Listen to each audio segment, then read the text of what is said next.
I'll have a scotch on the rocks. I'll have a Samuel Adams. I'll have a Samuel Jackson. You know something? I'll have a Samuel Jackson too. Me 3. 3 Samuel Jacksons coming right up. Good mother choice. Samuel Jackson, named painstakingly by me, Samuel L. Jackson. It'll get you drunk. You'll be fat girls in no time. You might even fight a too.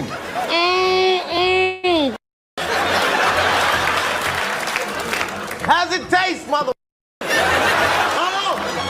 Can you stop yelling at me, please? No, I can't stop yelling, because that's how I talk. You ain't never seen my movies? Juice, that was a good one. Deep Blue Sea, they ate me. A shark ate me. Chappelle Show.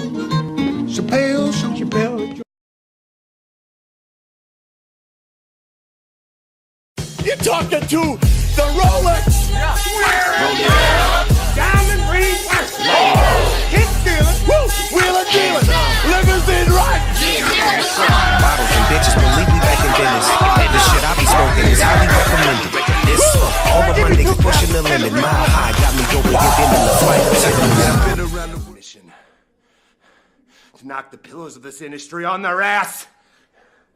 We ain't reading history books anymore, baby. We writing them. This is what you call a paradigm shift. Inexcusable. Playoffs? Don't talk about playoffs. You kidding me? Playoffs? I just hope we can win a game. Another Your game. balls are made of pussy. Let me tell you something. Me and you, one-on-one, no one else around.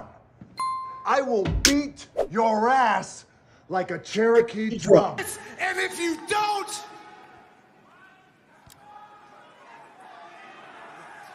Get him. you are going to get your fucking head kicked in.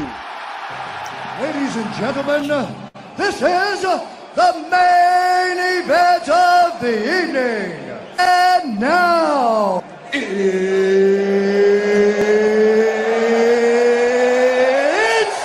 time!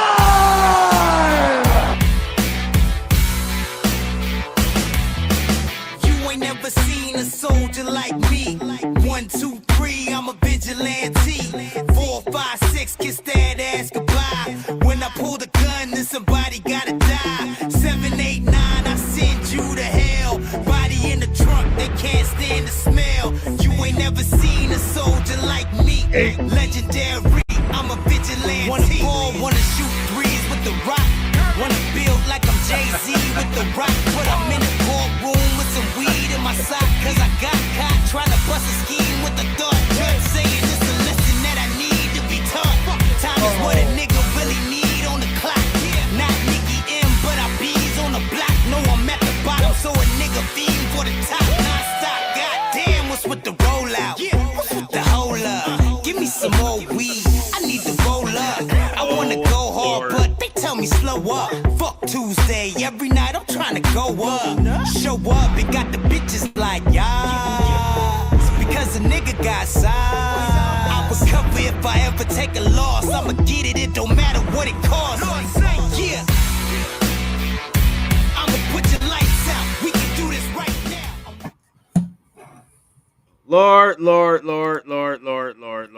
Lord. Just when we think we had the answers, apparently everybody changes the questions. Ladies and gentlemen, we are here. We have arrived. It is playoffs, and GT already going ham in the ham in the groups. He's going ham in the chats. It's going nuts. Oh, it's beautiful, folks. Welcome to the NFL playoffs, alongside my broadcast colleague Rocket Reese, aka Angelo Rockins. You're talking to the captain himself, the man, the myth, the legend, one of the GOATs, aka Capatez Ford. We doing a little bit of crime time, full flavor, everything else, but it gets a little bit better, folks. Because if you had noticed, we got a ball game going on right now. Got a little bit of a ball game going right now. A little bit. And apparently, Ohio State's about to punch their ticket to a national championship showdown with the Notre Dame Fighting Irish.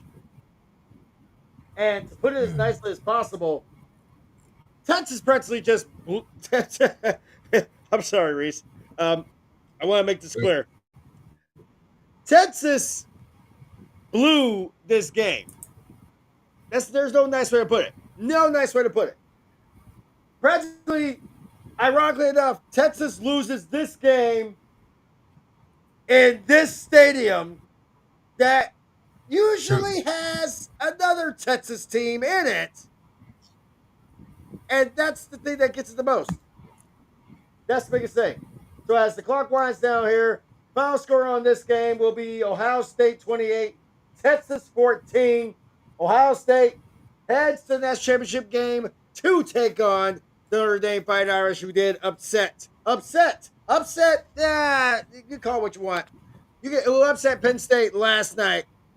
And arguably, that game apparently, just like this one, took a little bit to actually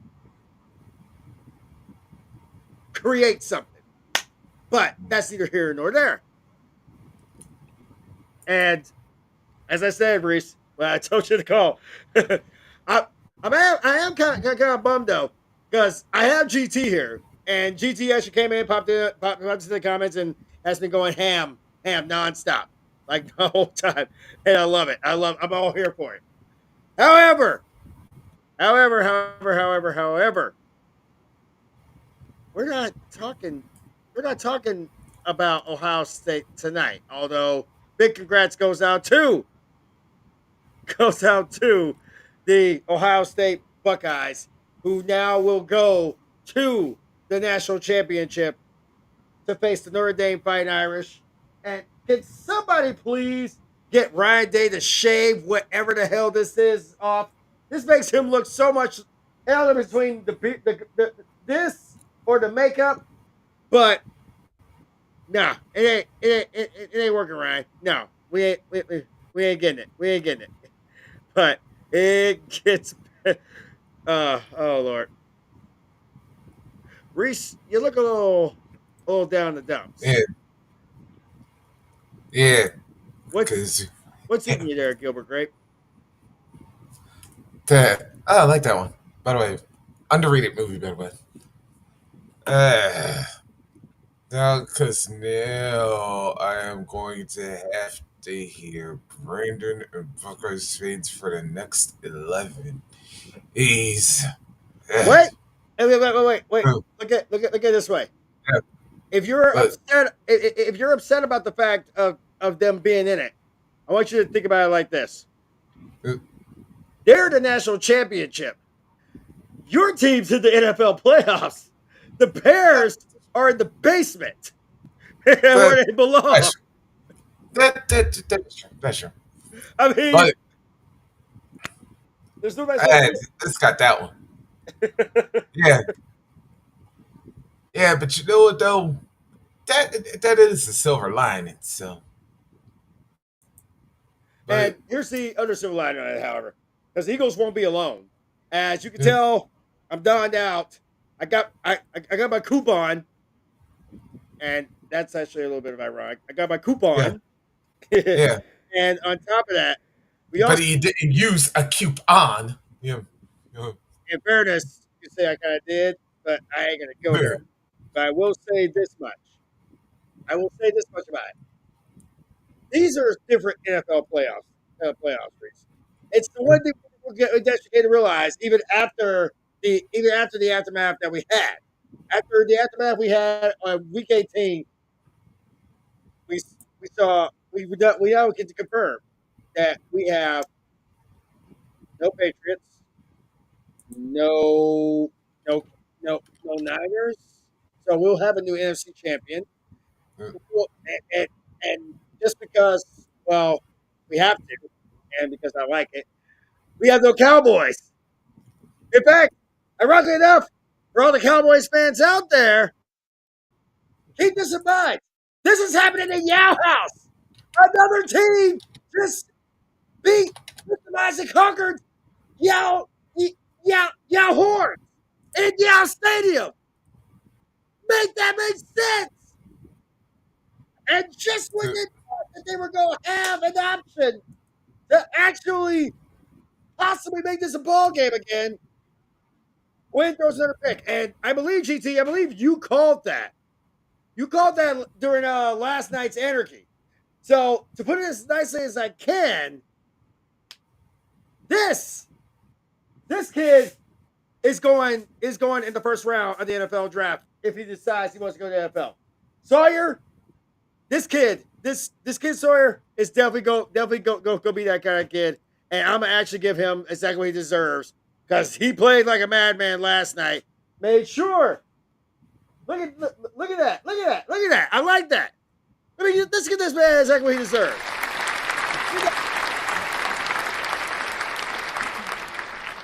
Make it official. Our first national championship game involving the Dirty Dozen will take place on January 20th on ESPN. I want you to let that sink in.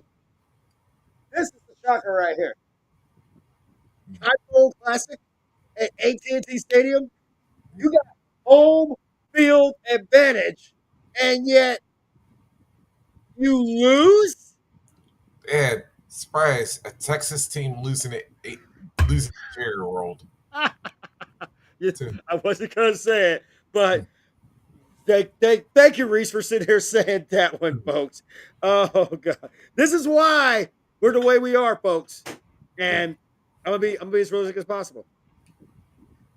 The state of Texas, if Houston pretty much loses this weekend, you guys aren't looking as good as advertised. So maybe this may be a preemptive strike, but yeah, I kind of have that one coming. However, I will tell you this right now. There was no better feeling than knowing that the NFL playoffs are actually starting up. Now, obviously, we're going to be talking the NFL. We're going to talk the NFL. We're talking the NFL tonight. We're talking the playoffs. But let's talk about some of the stuff that's going on prior to the NFL. Big congrats goes out to big thank you goes to the Arizona Cardinals organization, who is actually donating at least two of its airplanes to the Los Angeles Rams coaches, team, family, staff to help basically get them from LA to basically to Glendale. I'm gonna give a big one. I'm gonna give a big one up to the Cardinals organization for stepping up. Now that the game has been moved from SoFi Stadium to the Cards house. So I guess it may be Rams house, but it'll be Cardinals house. So I'm happy about that. I'm gonna give it up for the Arizona Cardinals for that one because they stepped up when they didn't have to, and I'm happy about it. However, you still got that look, Reese, like something's bugging you, like something's sticking to your craw. Brava! Yes. We're here on late night. It is very, very late. Very late for all people on the East Coast. But I do have to see. Yeah. I mean, let it out. Actually, I was actually looking up something right here. So, yeah. Matter of fact, I was just checking out because you know what I feel like? Mm-hmm. Yeah. I feel like Cowbell? I feel like a fired coach or a fired GM right now. This is why I want it. I wanted Don possibly Juan with a little. I wanted Don Juan for this one specifically because of the fact that we actually didn't have that, and that's the part. That's probably the thing that's go literally light me up the most. The Raiders fire Antonio Pierce, as we mentioned on Tuesday, and did they just fire Tom Telesco? I think it was yesterday or today, and I'm just kind of like. What? I want somebody to listen to this one. Because actually, they fired pretty much their full line last week. Also, offensive coordinator Luke Getsy, quarterback coach Rich Scangarello, and offensive line coach James Craig. And I guess I want to just figure this out here because we've been talk about all the firings that's happened. There's also speculation, or no, not speculation. It actually got confirmed today that Jerry Jones today is currently meeting with current Cowboys coach Mike McCarthy. Now, bear in mind, McCarthy was actually denied, or at least an invitation to interview McCarthy was denied by the Cowboys organization this past week by Chicago, because the Chicago Bears wanted to actually sit here and actually get him in there, and that's the biggest thing. And no, not today, buddy. GT is on way. Oh boy, here we go. We got Drizzy Clips in the building too. And Drizzy, I'm gonna tell you something. Drizzy was on one last night. Like I wish I could be making this up. He was a boat rocket SOB last night. And I guess the part that actually gets me the most about this one is that I got the two best smack talkers of last night's Anarchy show.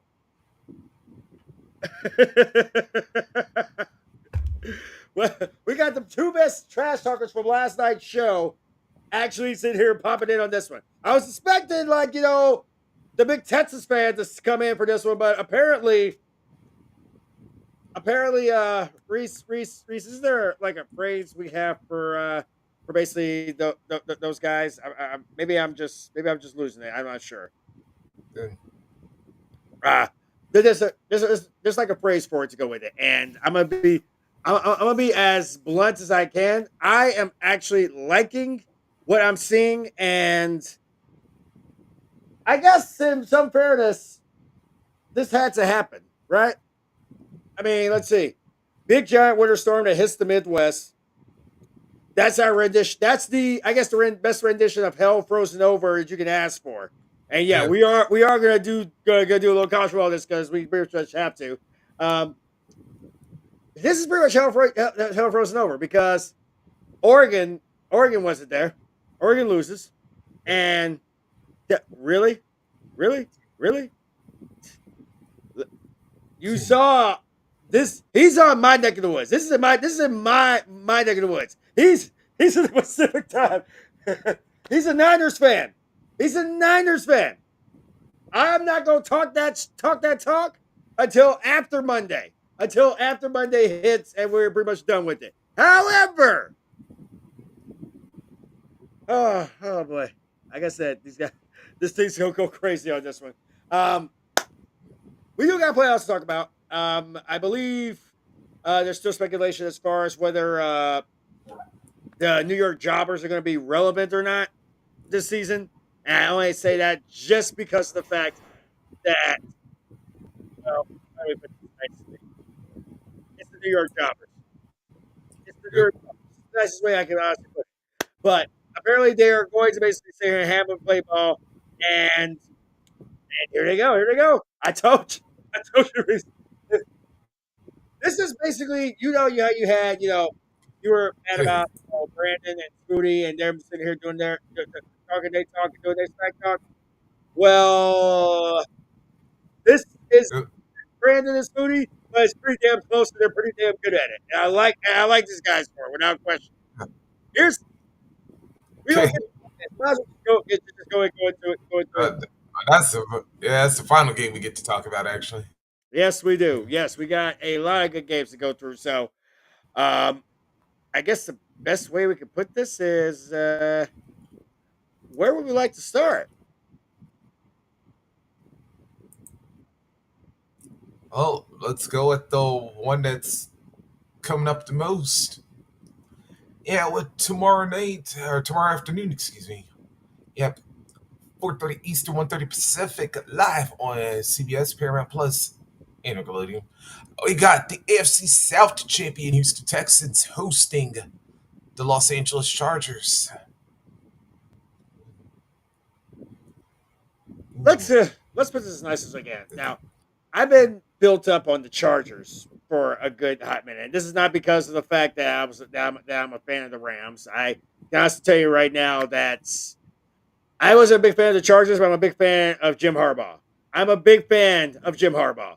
I like his coaching style. I like the way he coaches, I like the way he plays. I loved him in Michigan, especially when he made this team behind me his bitch. So I was very happy about that one. The other biggest thing I wanted to come to the realization on is that Harbaugh has turned the Chargers from a laughingstock to basically a true blue contender. And the fact is that I'm going to actually like this. I'm going to like this one simply because of the fact that this is going to be a fun one because, as I said at the beginning, so far the state of Texas has not been very good at the football at this football thing, and it shows. Obviously, I keep going back to this because it's accurate. Maybe it's because of the fact that it's the state of Texas. Maybe it's the fact that it's that stadium. We'll see. I don't know for sure, but I can tell you this much right now. This is going to be a fun one to watch because C.J. Stroud versus Justin Herbert. I like that matchup. I like the showdown between these two. I like the showdown between the fact that basically you have two running backs who kind of pretty much have gotten shoved to the side. So I actually like this. I like this showdown that's going to happen there. But Reese, what's your thoughts on this crazy scenario? Let's have some fun with this one. And first, gotta go to Texans on this one or go off on the Texans, I should say, because this was a team that was projected as a potential Super Bowl favorite, but let me tell you where this season really fell apart for them. All right, there was a stretch of games when they lost to the Packers, survived the Colts. I was trying to remember. No, wait a minute. That was the tap-out game. Lost to the Jets at home on Halloween. And then that Sunday night game when they lost to the Lions despite Jared Goff throwing 5 interceptions. And then somehow lost at home to the Titans. I forget if I'm like hoping that Will Levis was not the quarterback for that game, because if it was, then that is really the part where I want to go off on him for. Yeah, because how in the world do you lose to a quarterback? Yeah. Oh God, yes, it was Levis. How in the world do you lose to a quarterback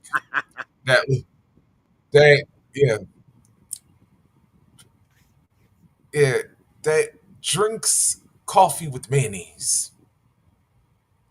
Yeah. How, Texans? How?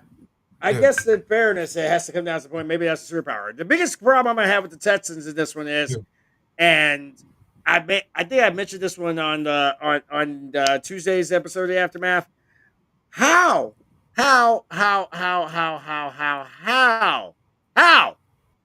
in the bluest of blue hells can this Texans team actually beat a Chargers team that scores, that actually scores, and sometimes it will, no pun intended, but we're talking about a Texas team that couldn't even get past 2 points against the Ravens when they needed it. So I got questions about this one and a lot to get. What? Wait. G, brother, are you? I don't know if you're seeing the same comment I am right now, but that's important. Apparently, the NFL rigged it so the Niners aren't in because Brock would win a ring. Yeah, Jay. Yeah. I'm sorry. Yeah, I'm Jay. sorry. Yeah, Jay. Nah, there was no record going on because the 49ers this season they looked worse than Sam from Operation. Because I'm trying to think, besides Purdy, who was healthy on their team? And Purdy wasn't really honestly that healthy if I think about it, because wasn't he hurt for a few weeks too? Nah, I think he was the only one that played every game. Yeah, I mean, Yeah, because I was like, you didn't have Run CMC, and it was tricky to win games that without him. Yeah. Let's see. I know Kittle's out for a bit. I know Debo was out for a bit because I actually saw people wearing chains into the postseason. He was out for the Packers game. Okay. All right. So Brock was out for one. Here's like the biggest thing. How many people were missing on the defense, like at times. So. And here's the biggest thing here on this one. Brandon Ayuk, of course, obviously out as well. And I think that honestly did some numbers for him. I think that honestly did like a massive bunch of numbers. And I think if the Niners were healthy, the Niners would be in the playoffs. But they were battling injuries, and I openly admit, even the Cowboys were battling injuries. I think that if they didn't have all the injuries they were piling up, if they did a little bit better of player management, I think both teams would be in this postseason. Wait. Am I reading that right? Yeah, the Bears one. Yeah. Jersey. Yeah. I'm actually looking at y'all. Yeah, I'm actually looking at y'all's schedule right now for the games y'all did win. Yeah. Your only dominant wins were over the Panthers and the Jaguars. Yeah. Because anybody else, you beat by a touchdown or less.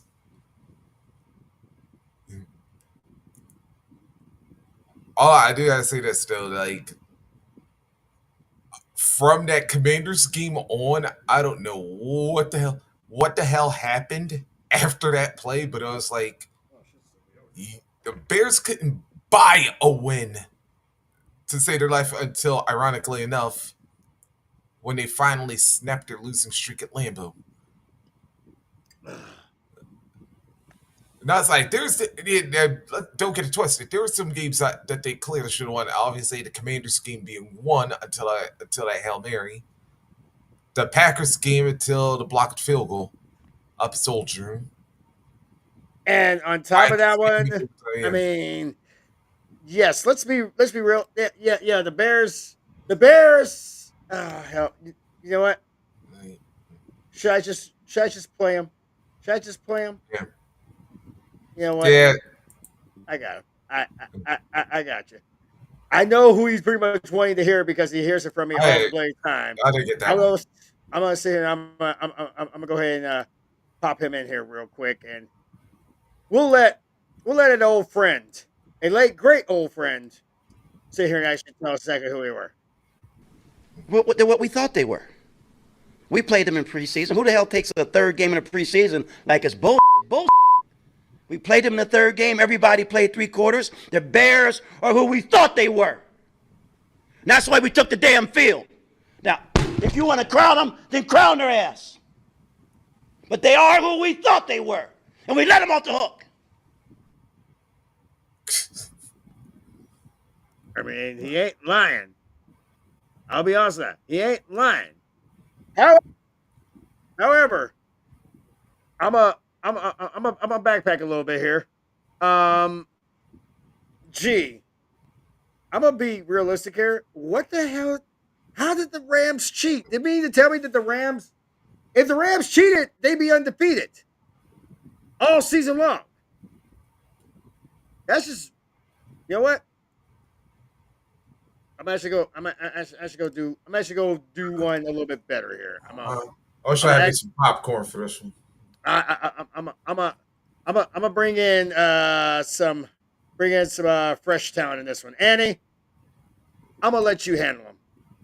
Okay, Happy New Year, everyone. I know a lot of you felt like you had to go out to celebrate, but just look at George Pickens. He was at home and he still watched the ball drop. This is just not a good week for Georgia wide receivers in catching. Hopefully your New Year's off to a better start than Alabama, who started the year losing to Michigan and ended the year losing to Michigan. Troy and Gabriella put on a better performance on New Year's Eve. Okay, moving on. Let's do Ravens-Browns. Bailey Zappi is the 39th NFL quarterback to start for the Browns since 1999. He would be the 40th, but that would mean DTR was an NFL quarterback. I haven't seen a quarterback room look this bad since I watched the Raiders. Bailey Zappi is not that bad. He got picked off by Barney. Yes, he threw an interception to a 360-pound defensive tackle. Michael Pierce now has more receiving yards this week than George Pickens. It was a great interception. Some people are wondering why he just all of a sudden stopped running, but he's used to watching John Harbaugh in the playoffs. Baltimore, Zay Flowers is injured. Why did you keep your starters in so long? The Browns didn't even have theirs in. Those were our starters. Wow. Okay, let's do Bengals-Steelers. The Chiefs did everything they could to make sure the Bengals didn't make the playoffs, and so did the Bengals. Maybe don't leave it up to the Jets and Prince Harry. The Chiefs were so afraid of playoffs, they didn't win. And you were so afraid to play them, you lost 8 games. I bet they're so afraid they won't even play next week. Cincinnati, you had a quarterback that was #1 in passing yards and passing touchdowns, and a wide receiver that won the Triple Crown, and you still missed the playoffs. I haven't seen someone who looks so bad look this good at the same time since Carson Beck found Snapchat filters. That 2-minute drill was not Mike Tomlin's fault. You're right, it was Russell Wilson's, Mr. Run Limited. Kansas City, while you're here, did you figure out the plane situation? Yeah, it was a really bad storm. We were stuck on the tarmac for hours. You knew about that storm for days. How did you not plan better? It's not like you didn't know you could leave early. You have Juwan Taylor. Quick side note, the Golden Globes was this weekend. A new show called Hacks won Best TV Comedy. I didn't realize Shad Khan and Trent Baalke had a show. Many other shows also won awards, like A Real Pain, The Brutalist, A Different Man, which is also what you hear when Chris Ballard walks by. We fired Gerard Mayo. We've also fired Doug Peterson. Yeah, we fired Gus Bradley. We fired no one. All right, everybody just slow down. New England, why would you have him coach Week 18, cost you the #1 overall pick, and then fire him? You have to be the dumbest organization. Well, you're not worried. It is a snake draft, right? Get out. Somehow Drake May actually looked good this year, and he had less to work with than Timothy Chalamet's razor. All right, Jacksonville, Indianapolis. I'm assuming you also fired Trent Baalke. Funny story. What? We're getting Ben Johnson. Didn't he take Trayvon Walker over Aiden Hutchinson? Well, our new coach will report to the owner, not the GM. Well, that is going to end badly, but so do most of your games. Well, let me get this straight. He survived being a GM with Jim Harbaugh, Urban Meyer, and now Doug Peterson. Trent Baalke has better job security than Tyreek Hill's babysitter. How stupid to keep their GM. Indianapolis. You guys are on year 18 of your 5-year rebuild, and Paul George has put up more bricks than you. Extreme home makeover rebuilds faster. Guys, Tyreek Hill wants out. Well, he should talk to Pat Riley. He's pretty good at getting players to leave Miami. If Tyreek Hill actually leaves the Dolphins, that might be the first time he's successfully pulled out. And we're not going to talk about the only reason you're here is because you were better than the Titans, Colts, and Jags, and that bar is so low even Kyler Murray could have a drink at it. With the #1 overall pick, we are taking Bo Callahan. Who gave you that? Will you tell them to take that off? Not really sure what to do here. You should probably take Travis Hunter since you missed the playoffs and he's used to sitting on the outside while the party goes on. Quick question, did anybody want to win the NFC South? I did. Did you guys see that no-look throw by Bryce Young? Not sure why that was so impressive. Every throw by Kirk Cousins is a no-look throw. Also, congratulations to Mike Evans. You can always count on him to hit 2 things every year, 1,000 receiving yards and Marshawn Lattimore. All right, we have to do a Bears-Packers. The Packers have lost 25% ownership of the Bears to the Bears. We are undefeated in 2025. You see what you doesn't even know what it's like to lose at Lambeau. What I did. Chicago, how is the coaching search We are interviewing everybody. If they have a brain, we'll hire them. Clearly, if they didn't have a brain, you'd also hire them. And who's your top candidate? Anthony Weaver. Lastly, the Vikings paid $2 million for fans to come watch Sam Darnold. I guess Skip Bayless wasn't the only one who tried paying millions to see some ass. Cool. Yeah. Emma. That happened. So. Big shouts out to Annie. Big shots to Annie. I'm gonna. She is amazing. I believe that she is actually also on TikTok as well, and we actually follow each other. Joe Milton the third is Travis Hunter at quarterback. Damn, like we're going ham on this one. I guess we should talk. I mean, we could be going crazy for the last 30 minutes. But I mean, if they want us to be honest. I guess I'll take a moment because apparently there was something that happened that actually got me a little actually had me cracking up just a smidge. Apparently there was an apology video that was going around, like massively going around, and to put it as nice as I can, it was one of those apology videos that I did not see coming, but when I got it, oh my God, it was gorgeous and rather funny. So, So this actually is one from a channel I have not seen before, but apparently they really wanted to be able to sit here and talk about it. So here, here you go. All right, Chicago Bears, before we get to your apology letter, let's revisit some fan comments from when I predicted 6 wins for you. Is this really necessary? Necessary, no. Satisfying, yes. D-Man Rock says, Bears at 6 wins is criminal. We upgraded literally everywhere. It turns out the only thing you actually upgraded was your ability to disappoint. Another fan asks, how could Chicago be worse than last year? And then he added one of those laughing till you cry emojis. I bet those are sad tears now. A lot like the tears you're gonna shed when Sam Darnold falls apart in the playoffs. Don't kid yourself. You would kill to have Sam Darnold. Here's another one. How did the Bears get worse with an easier schedule and a better roster? Make it make sense. I'll bet it makes sense now. Okay, Bears fans, do not listen to these haters. One day we are going to make you proud. Yeah, just not today. That's enough, Detroit. Now, while I nailed the Bears prediction, I was way off on the Vikings. I predicted 5-12. Apology accepted. Okay, don't get cocky. You're still the Vikings. Disaster is always a missed field goal away. Well, that's painfully accurate. Carolina, apology letter. Dear fans, as you know, we once gave our first overall pick to Chicago. We also recently had both Sam Darnold and Baker Mayfield on our roster at the same time, so really there's nowhere else to go but up. Using optimism to mask past incompetence. Bold strategy. San Francisco, your turn. I'm still working on it. What's the holdup? There's a part where I compare Brock Purdy to Jimmy Garoppolo, but I can't figure out which one our fans were actually happier with. Oh, I've been there for years. Many of our fans thought Dak was better than Tony Romo, but now looking back, I get the feeling they're not so sure anymore. Oh. Could that one not be any more accurate right there? But anywho.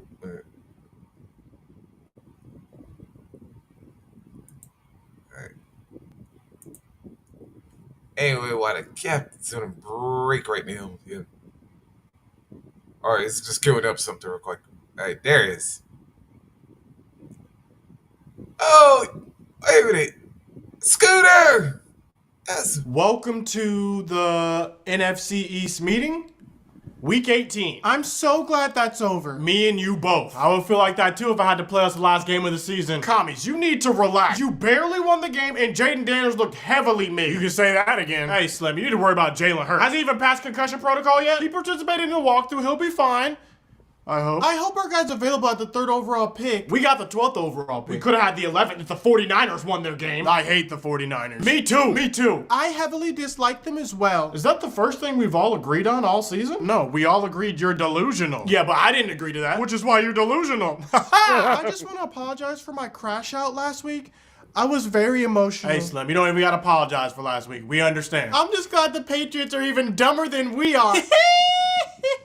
At least they know when to move on from a head coach. We're about to get stuck with McCarthy again. Not if the Bears get him first. I don't care. You're so bad you can't even keep a mediocre coach.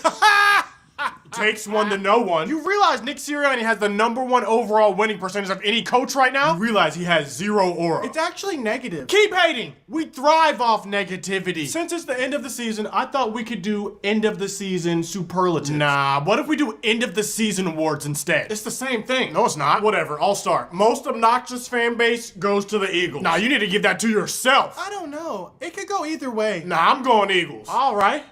Okay. I'm putting cases on each and every one of you. Y'all will be playing basketball in Pelican Bay 23-hour lockdown. I think we should get most improved team. Y'all haven't improved? You just had an easy schedule. You'll have a Cowboys playoff for sure. What's that supposed to mean? One and done, commies. Keep up. Okay, I got one. So can I get most improved or what? Sure, commies. Most all-in team goes to the Cowgirls. Did you just laugh at your own joke? That wasn't even funny, but your season was. What about us? What award do we get? Most likely to mess up the #1 overall pick. Most likely to suck next season. You get the good sportsmanship award, Giants. After everything you've been through this season, you still managed to show up to every meeting. Thanks, Cowboys. Even if you're delusional. All right. With that being said, we will be meeting one last time next week. Wait, what if we win our playoff game? I don't think I have to worry about that. You better be dressed up in your Eagles attire. That's all I know. Meeting adjourned. A bet's a bet. I'm a grown man. I am a good sport, aren't I? You're welcome. You're welcome. Scooter never lets us do. And, although I do got a I do gotta say this though. I'm impressed at how he manages to remember which laugh goes for everybody, especially giving the Giants the Michael Jackson laugh. I well, I mean, it's a Cowboys fan. They pull magic out of their ass when they can, and this is one of those big ones. I want to. I know it's like one of these things, but I think we should start talking about the playoffs now because apparently it is a big deal to some of us who are actually in the damn thing. But obviously, there's some people that kind of are like, I could go either way. Yeah. But I digress. Yeah. But anyways, we were talking about it originally. You were saying about Chargers and Texans, and just for the sake of argument, just for both our sakes, I kind of wanted to kind of bring up somebody who also is wanting to talk playoffs. Tom Grossi, our good resident friend from YouTube. If you guys aren't locked on to Tom Grossi by now, you guys are missing something because this guy is actually entertaining. He's quite funny. Does those script writing, those NFL script writing episodes every single week. Rather hilarious, if you hadn't mistaken. But I kind of wanted to bring up his wild card prediction because I know he and That's Good Sports, my other friend from Colorado, he actually sat here and talk about that one as well. I hope to have that one possibly on Tuesday. We'll see how it plays out. But here's kind of where he stood on it. Request to start a playoff bracket pick'em league because ESPN is running that as well. That is completely free. That is in the description. So if you want to fill out a bracket, you can and join along for the fun. And so with all that being said, let's get to those predictions. Starting off with our first Saturday game, you got the LA Chargers taking on the Houston Texans. The Chargers, what a season they have had. Not only do they clinch a playoff spot their first year under Harbaugh, their defense has been absolutely phenomenal. They have the #1 ranked defense in terms of points allowed per game. Their offense with J.K. Dobbins moving along, Justin Herbert having a nice season, regardless of the weapons he does or does not have. Ladd McConkey has had a breakout year. And for the Chargers, they are playing with house money. And considering they are going to be favored to beat the Texans in this game, you just have to love the outlook of the Chargers right now. I said this on Power Rankings yesterday, but I would not be surprised within 2 to 3 seasons that the Chargers, if they nail the draft and free agency, that they will be contending for a Super Bowl title. But they're going to be taking on the Houston Texans, who were able to get a win last week. Dameon Pierce looked really good. The defense has been consistent. But for the Texans, it's been a little bit of a disappointing season. Obviously, expectations were sky high after C.J. Stroud's amazing rookie year last season. They were able to win a playoff game. And unfortunately, this year, even though they went out and got Stephon Diggs and Joe Mixon, who has been a great addition to this Texans team, unfortunately, lots of injuries have occurred. The offensive line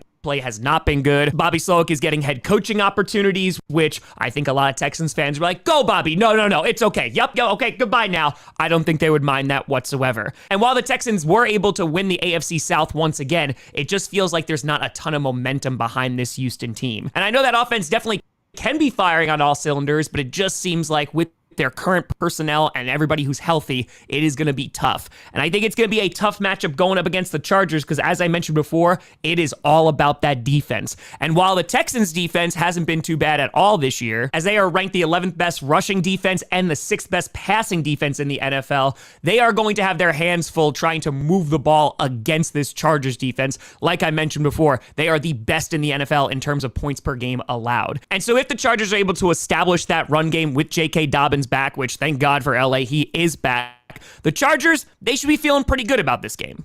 Do you think that old slowpoke Texas is gonna...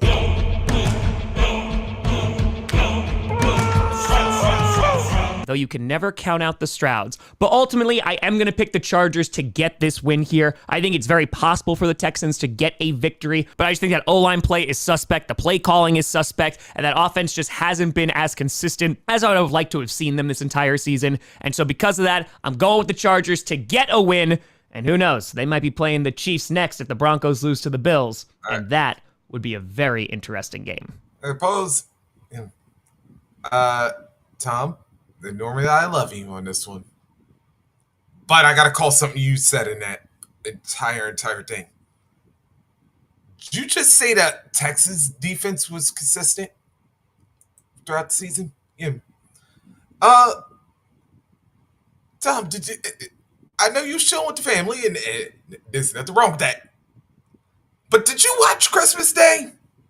Because, Captain, like you so intelligently brought up, how many points did the Texans score on Christmas Day? Yeah, 2 points. 2. I was about to say, was y'all chilling out watching the Beyonce concert more than Lamar was? Because y'all seemed like y'all was spending the entire game. Y'all was spending the first half, halftime, and still rewatching in the second half during this one. Yeah.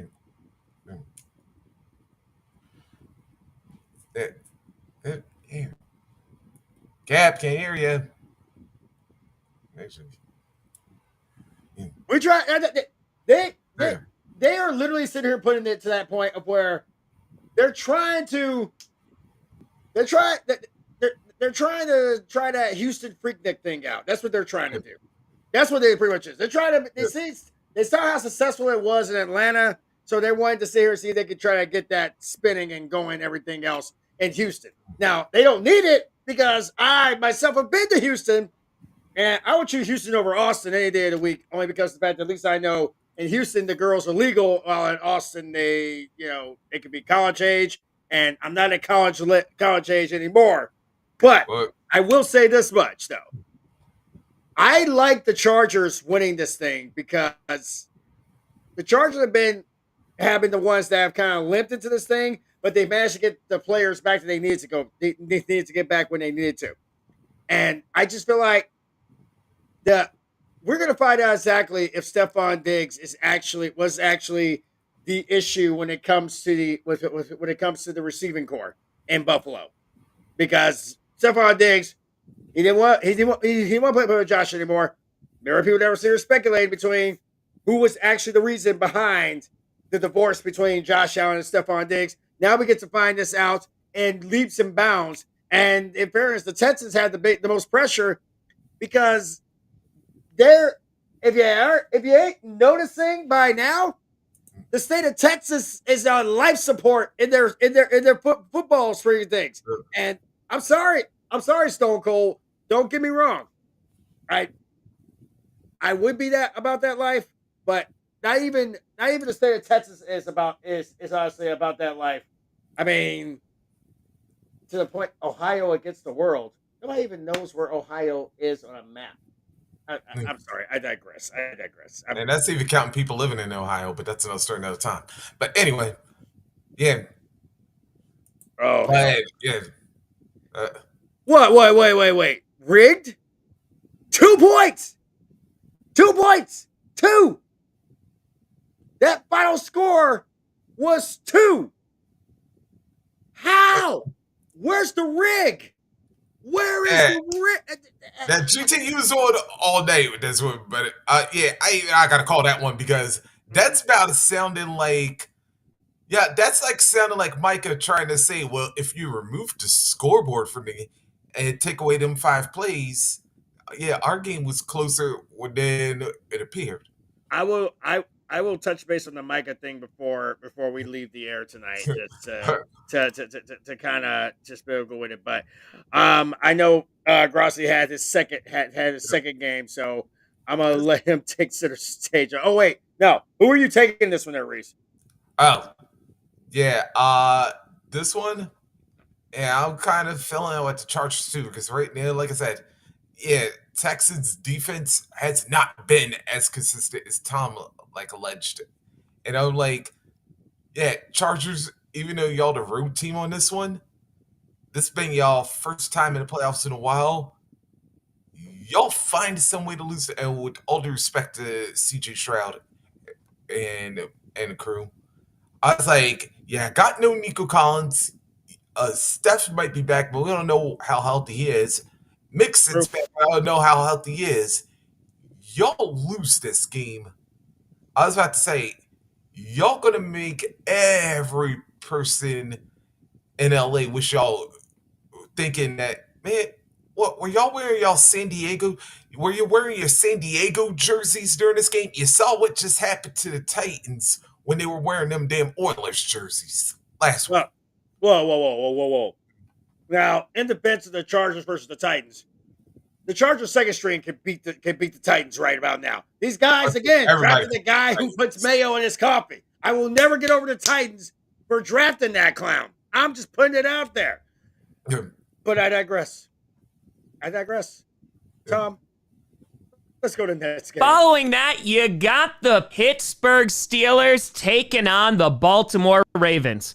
Whoa, Steelers fans, it has been a rough month. A 4-game losing streak heading into the postseason is never a good thing. Yes, you clinched the playoffs, but you lost the division to the Ravens. You're now taking on the Ravens in an AFC North divisional matchup, and it is going to be challenging to win this game. And I get it. There's a lot of reasons to be frustrated right now if you are a Steelers fan. I think looking at this gauntlet of games that they had, that last 7 to 9 games, was going to be tough even before the season began. However, there was a lot of momentum with the Steelers clinching a playoff spot, looking pretty good, that maybe they can win their division, and who knows, maybe this is a different team this year than the ones that have been one and done in the playoffs. Unfortunately, these last 4 games, it has been tough times, whether it's George Pickens not being able to catch the ball, or the secondary being banged up, or the offense just not performing as it should. And Steelers fans, I don't think they're too happy realizing that they got duped by Russell Wilson. I really hate that man. Then again, the Broncos are paying for Russell Wilson to be on the Steelers, so who really got duped? But ultimately for the Steelers, I don't think there's a ton of momentum heading into this game. But I mentioned this on Power Rankings yesterday. Considering this is an AFC North divisional matchup, you never know. And the Steelers, we know, can BS their way to a victory. The last time that they won against the Ravens earlier this season, they were able to contain Derrick Henry and hold him under 70 yards, and Lamar Jackson did not have a great game. This past game where they lost against the Ravens, you had Derrick Henry have over 160 yards, and Lamar Jackson threw for 3 touchdowns on them. So which defense are we going to see from the Pittsburgh Steelers come Saturday? The Ravens, they have a ton of momentum heading into this game. Lamar Jackson is playing like an MVP. Derrick Henry is running the ball well, and I've been waiting for Keaton Mitchell to come back and look as amazing as he could, because man, when that guy is at his best, he is a fun running back to watch. And taking a look at the defense, yes, the secondary does leave a bunch to be desired. Humphrey is having a phenomenal year, and their run defense is pretty damn good for Baltimore.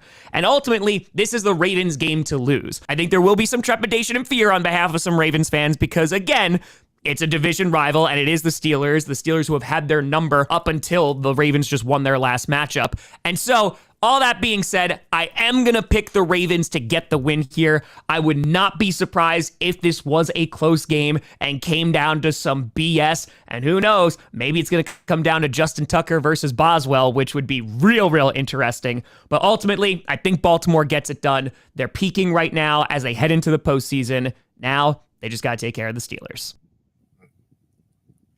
Cap, what's that one thing you commonly say right in the playoff time? You don't want to go into the playoffs on a loss. Yeah, apparently Pittsburgh didn't understand the assignment because they're coming off of 4.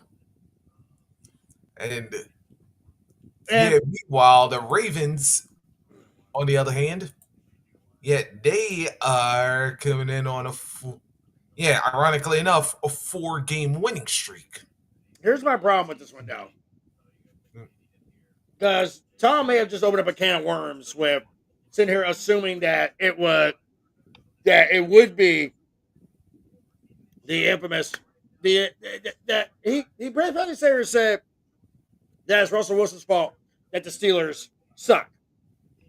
I'm gonna take the big screen for a second. Steelers, I know y'all want to go I am on Russell, but it doesn't help much when you got a so-called all-pro receiver who's got hands of jello, hands of sludge, hands of slime, hands of sand. Hands of stone, but can't knock anybody out. Exactly. This is what comes down to for me when it comes down to it. When I look at this, look at this one, the reason why these guys hadn't really been able to step to the plate George Pickens is the reason. And he's also the reason why I'm actually taking the Ravens to win this game. And I'll be realistic. This is probably the one time where they wish that I would pick the Steelers over the Ravens. But the Steelers is not about that life. Chisholm Adonis said it best. Y'all ain't about that life. Y'all are not ready. Y'all are not ready to win this thing. Yes, great job to Mike Tomlin for his 18 seasons and 18 winning seasons. Hey, great job. Except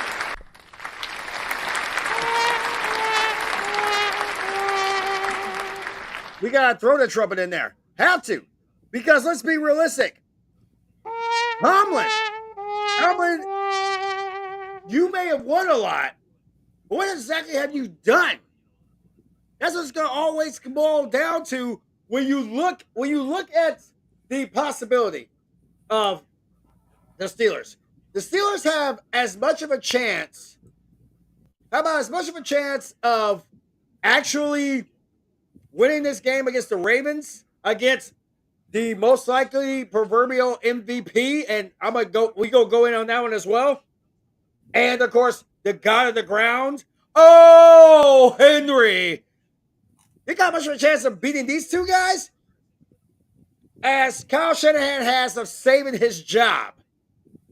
And the fact that we're at Friday and this jagoff is still employed actually is mind-boggling right in this moment. Like, usually if a season goes as bad as theirs did, Shanahan would be out of a job by now. But again, neither here nor there. But I'm taking the Ravens on this one. Reese, the floor is yours. Who are you looking at? Yeah. Let's see. I'm going to piggyback off of your point here with Tomlin.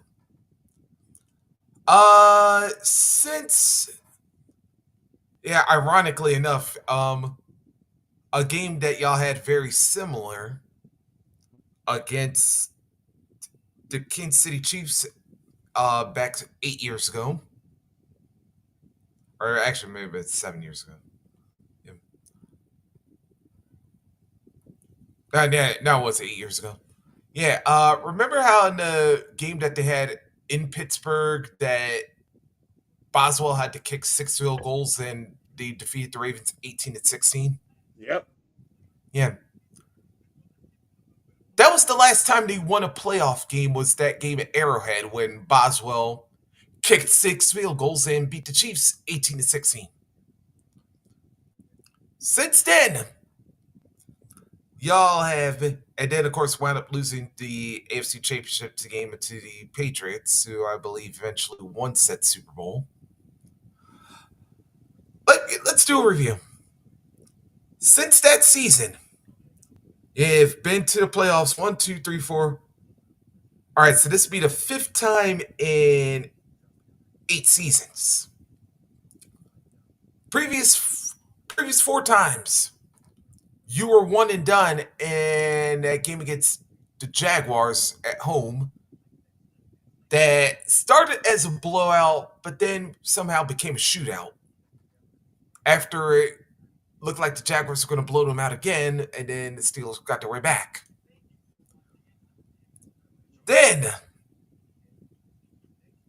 and I believe what turned out to be, what turned out to be Ben Roethlisberger's retirement, I believe. You got smacked by the Browns. Oh, no, wait a minute. No. Oh, that was Pouncey's retirement game. Yeah. This one was actually Roethlisberger's retirement game. Chiefs blew him out of the water, and this one wasn't even close. And then last year, you got beat by Buffalo. Unlike, to pretty much echo the captain, Steelers. Y'all in Janet Jackson mode right now because we're asking ourselves, what have you done for me lately? And are you prepping for your character for your character session? yeah, and here's your answer. This is what y'all done lately. 0. And unfortunately, guess what? That 0 gonna wind up staying because the last time y'all went to Baltimore, Derrick Henry ran roughshod on you. And Cap, you remember something I said? We haven't seen any posterizing as of late from King Henry. This is true. Oh, considering this is a division rival, Ravens are home, and the Steelers practically gifted and donated the AFC West to them on a silver platter. Oh, you think the Ravens are going to let their season end at home thanks to the Steelers' hands? Oh, no. The only hands you're going to see is Derrick Henry stiff-arming about 5 members of that black and gold defense. Ravens win. And here's the ironic part about this one is that we're finding out some crazy news because, yes, we're going to have to talk about the Eagles eventually. I was about to say, this is even without Zay Flowers being hurt.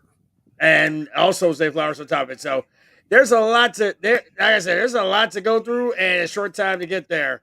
But actually, no, there's no short time to get there. But let's go to the Nets wildcard predict. Tom, tell us, lighten us. What you got Nets for us now? Then you got the Denver Broncos taking on the Buffalo Bills.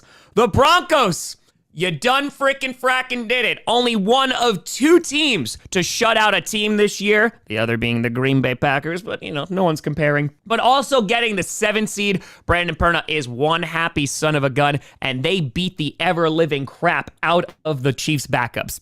Emphasis on the backups, but they still deserve a lot of credit because they were able to make it into the postseason. But you know who else deserves a lot of credit? Sean Payton and that Broncos squad, because heading into this season, it was assumed that they were going to be one of the worst teams in the league, and now they're in the playoffs. And anybody who ever said that I was look at me now. So honestly, Broncos deserve a ton of credit for that. And they're doing this with a huge dead cap number left by Russell Wilson, a rookie QB who needs some weapons, another wide receiver, a tight end, a more consistent running game. And yet still, they're going to be taking on the Buffalo Bills in the wild card. So yeah, I think the Broncos deserve a ton of credit here.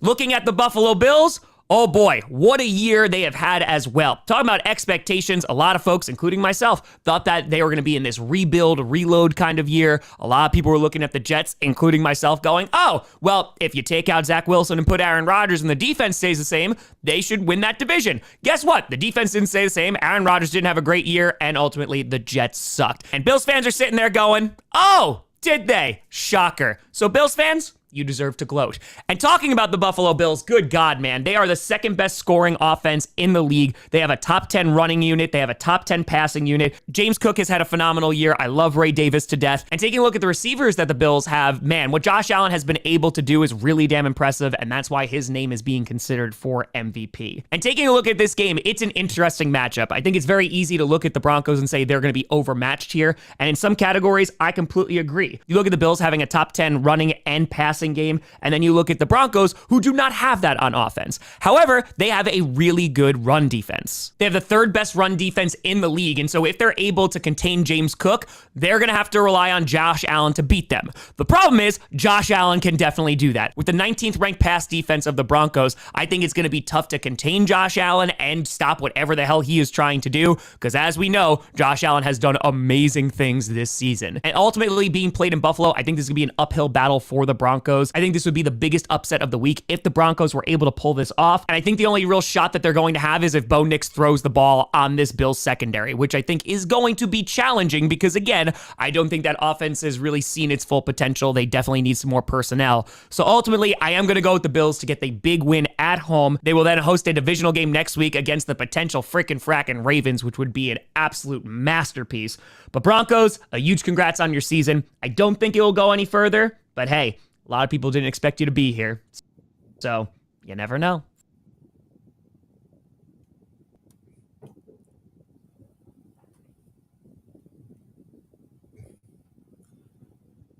Ooh.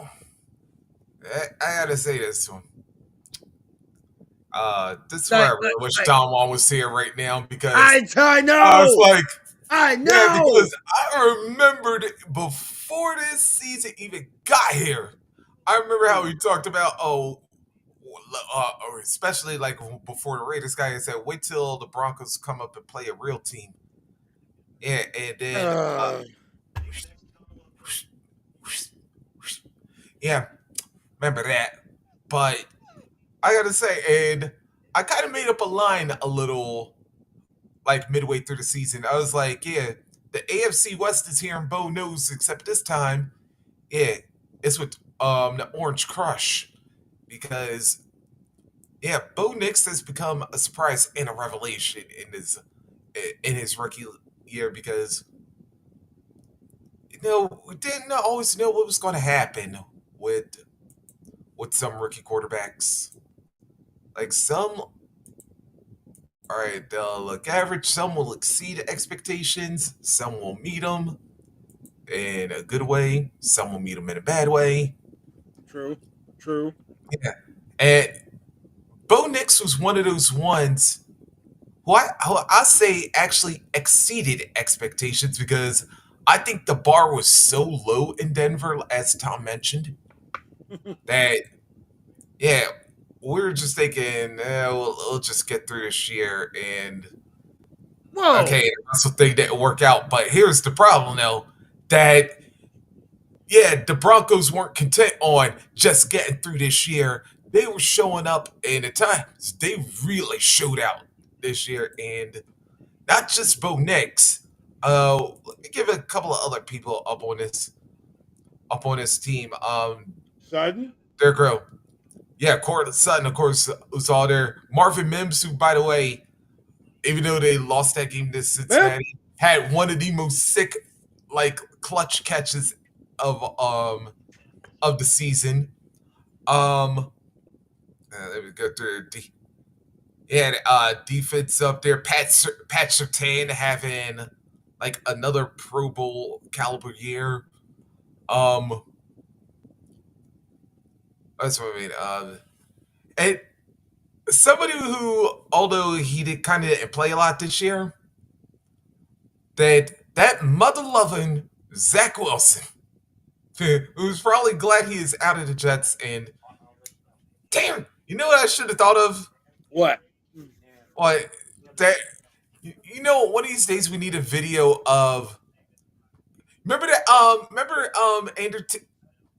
Can't say his name now. Andy Samberg, Justin Timberlake, when they did that song, The Mother Lover. Yeah. Yes. Okay. I swear we need that with Zach Wilson one of these days. Yeah, by the way, NFL and SNL, if that ever happens, yeah, check this one. Just saying. Yeah, that the Broncos, they were one of these surprise teams of this year, and again, in a good way. And I'll tell you what, I'm not going to take this team lightly going into this game. I think it's going to be closer to what a lot of people expect it to be. Because we've seen teams, matter of fact, your Rams being one of them, who the statistics didn't exactly favor them. But then they showed up and did the one thing that you thought they were going to be weak at, and that wound up being the reason they win games. And I'm going to tell you what, if the Bills take lightly in a certain area, especially with their Broncos passing defense, they take them lightly. There could be a chance that tables won't be the only thing broken in Buffalo this weekend. So could be hearts. Okay. I'm gonna give this a buck here when it comes down to this one, and I want to give all due respect to the Buffalo Bills because I've been pretty much an asshole when it comes to Buffalo Bills. And that's putting it lightly. Yeah, I get that. I have been a hard ass to deal with. If you don't believe me, ask my family, ask my bloodline, ask the people around me. I've been a hard ass to deal with this season. But when it comes to the Bills fans, the Bills Mafia, I'm sorry. No, who am I kidding? I'm not sorry. Because here's the biggest thing. Josh Allen has been around for a good hot minute and has yet to impress me to this day. Has he made the Bills relevant? Sure. Has he made the Bills worth the price of admission? Absolutely. Has he made it to the point where the Bills pretty much have earned their OTC status? That's something you have to ask Roman Reigns about, but I'm almost certain he'd probably be like, not yet. And here's the biggest thing. Josh Allen has been the savior for the Bills, who have been struggling for a quarterback that actually is worth the price of admission. But, and this is a huge but, we always have at least one upset in the wild card rounds. We always do. It's a given. And I feel like this would be the upset that I'd be looking forward to. This is an upset that's almost it. As much as, let's put it like this. Bo Nix is basically the younger version, the younger model of Josh Allen. He gets his legs right, gets his arms right, and that kid's gonna be something else. He was basically born and bred by the University of Oregon. So to say that the Bills are pretty much just go sit here and introduce him to the playoffs, ooh, this kid's been battling the playoffs. They actually did what most teams in the playoffs had did in Week 18. That's ended with a win. So for people just think that the Bills are just gonna go roughshod over the Broncos because it's snowing. Have you ever been to Colorado? Alan, did you watch what they played in Sunday? I mean, let's be honest. Hey, I lived in Colorado. I lived there. It's just as crazy snowstorm there, especially in that stadium where they're just only worried about the field. They worry about the seats or anything like that. So the fans already have guaranteed snowballs waiting for them when they get there. We go have to get get to that one, G, because I'm gonna be honest. Most of us not as full agreement on it now as we may have been maybe a year ago. I mean, Mahomes is the new GOAT, but there's still more to it. Yep. Here's where I'm standing on this one. I feel like an upset is going to happen this weekend. But I feel more confident about the Broncos upsetting the Bills than I do about the Steelers upsetting the Ravens. Yeah. Oh, yeah. That's we'll get to that one. We'll definitely get to that one. Oh yeah, that's gonna be fun. That yeah. I go that. Who I'll tell you that still. Yeah, but I'll tell you what is one reason I actually could see the Broncos actually winning this game. Because of the one Achilles heel that the Bills have frequently had. That defense, not only are they suspect, they're like the entire, we know that they're the guilty party, but you just can't figure out the clues to the hell. So sometimes we got to like go to the back of the page where it said, oh, the answer will be on page 100, whatever. And just find out all the details. We could. Yeah. Probably on back page. Yeah. But I was saying that still. Well,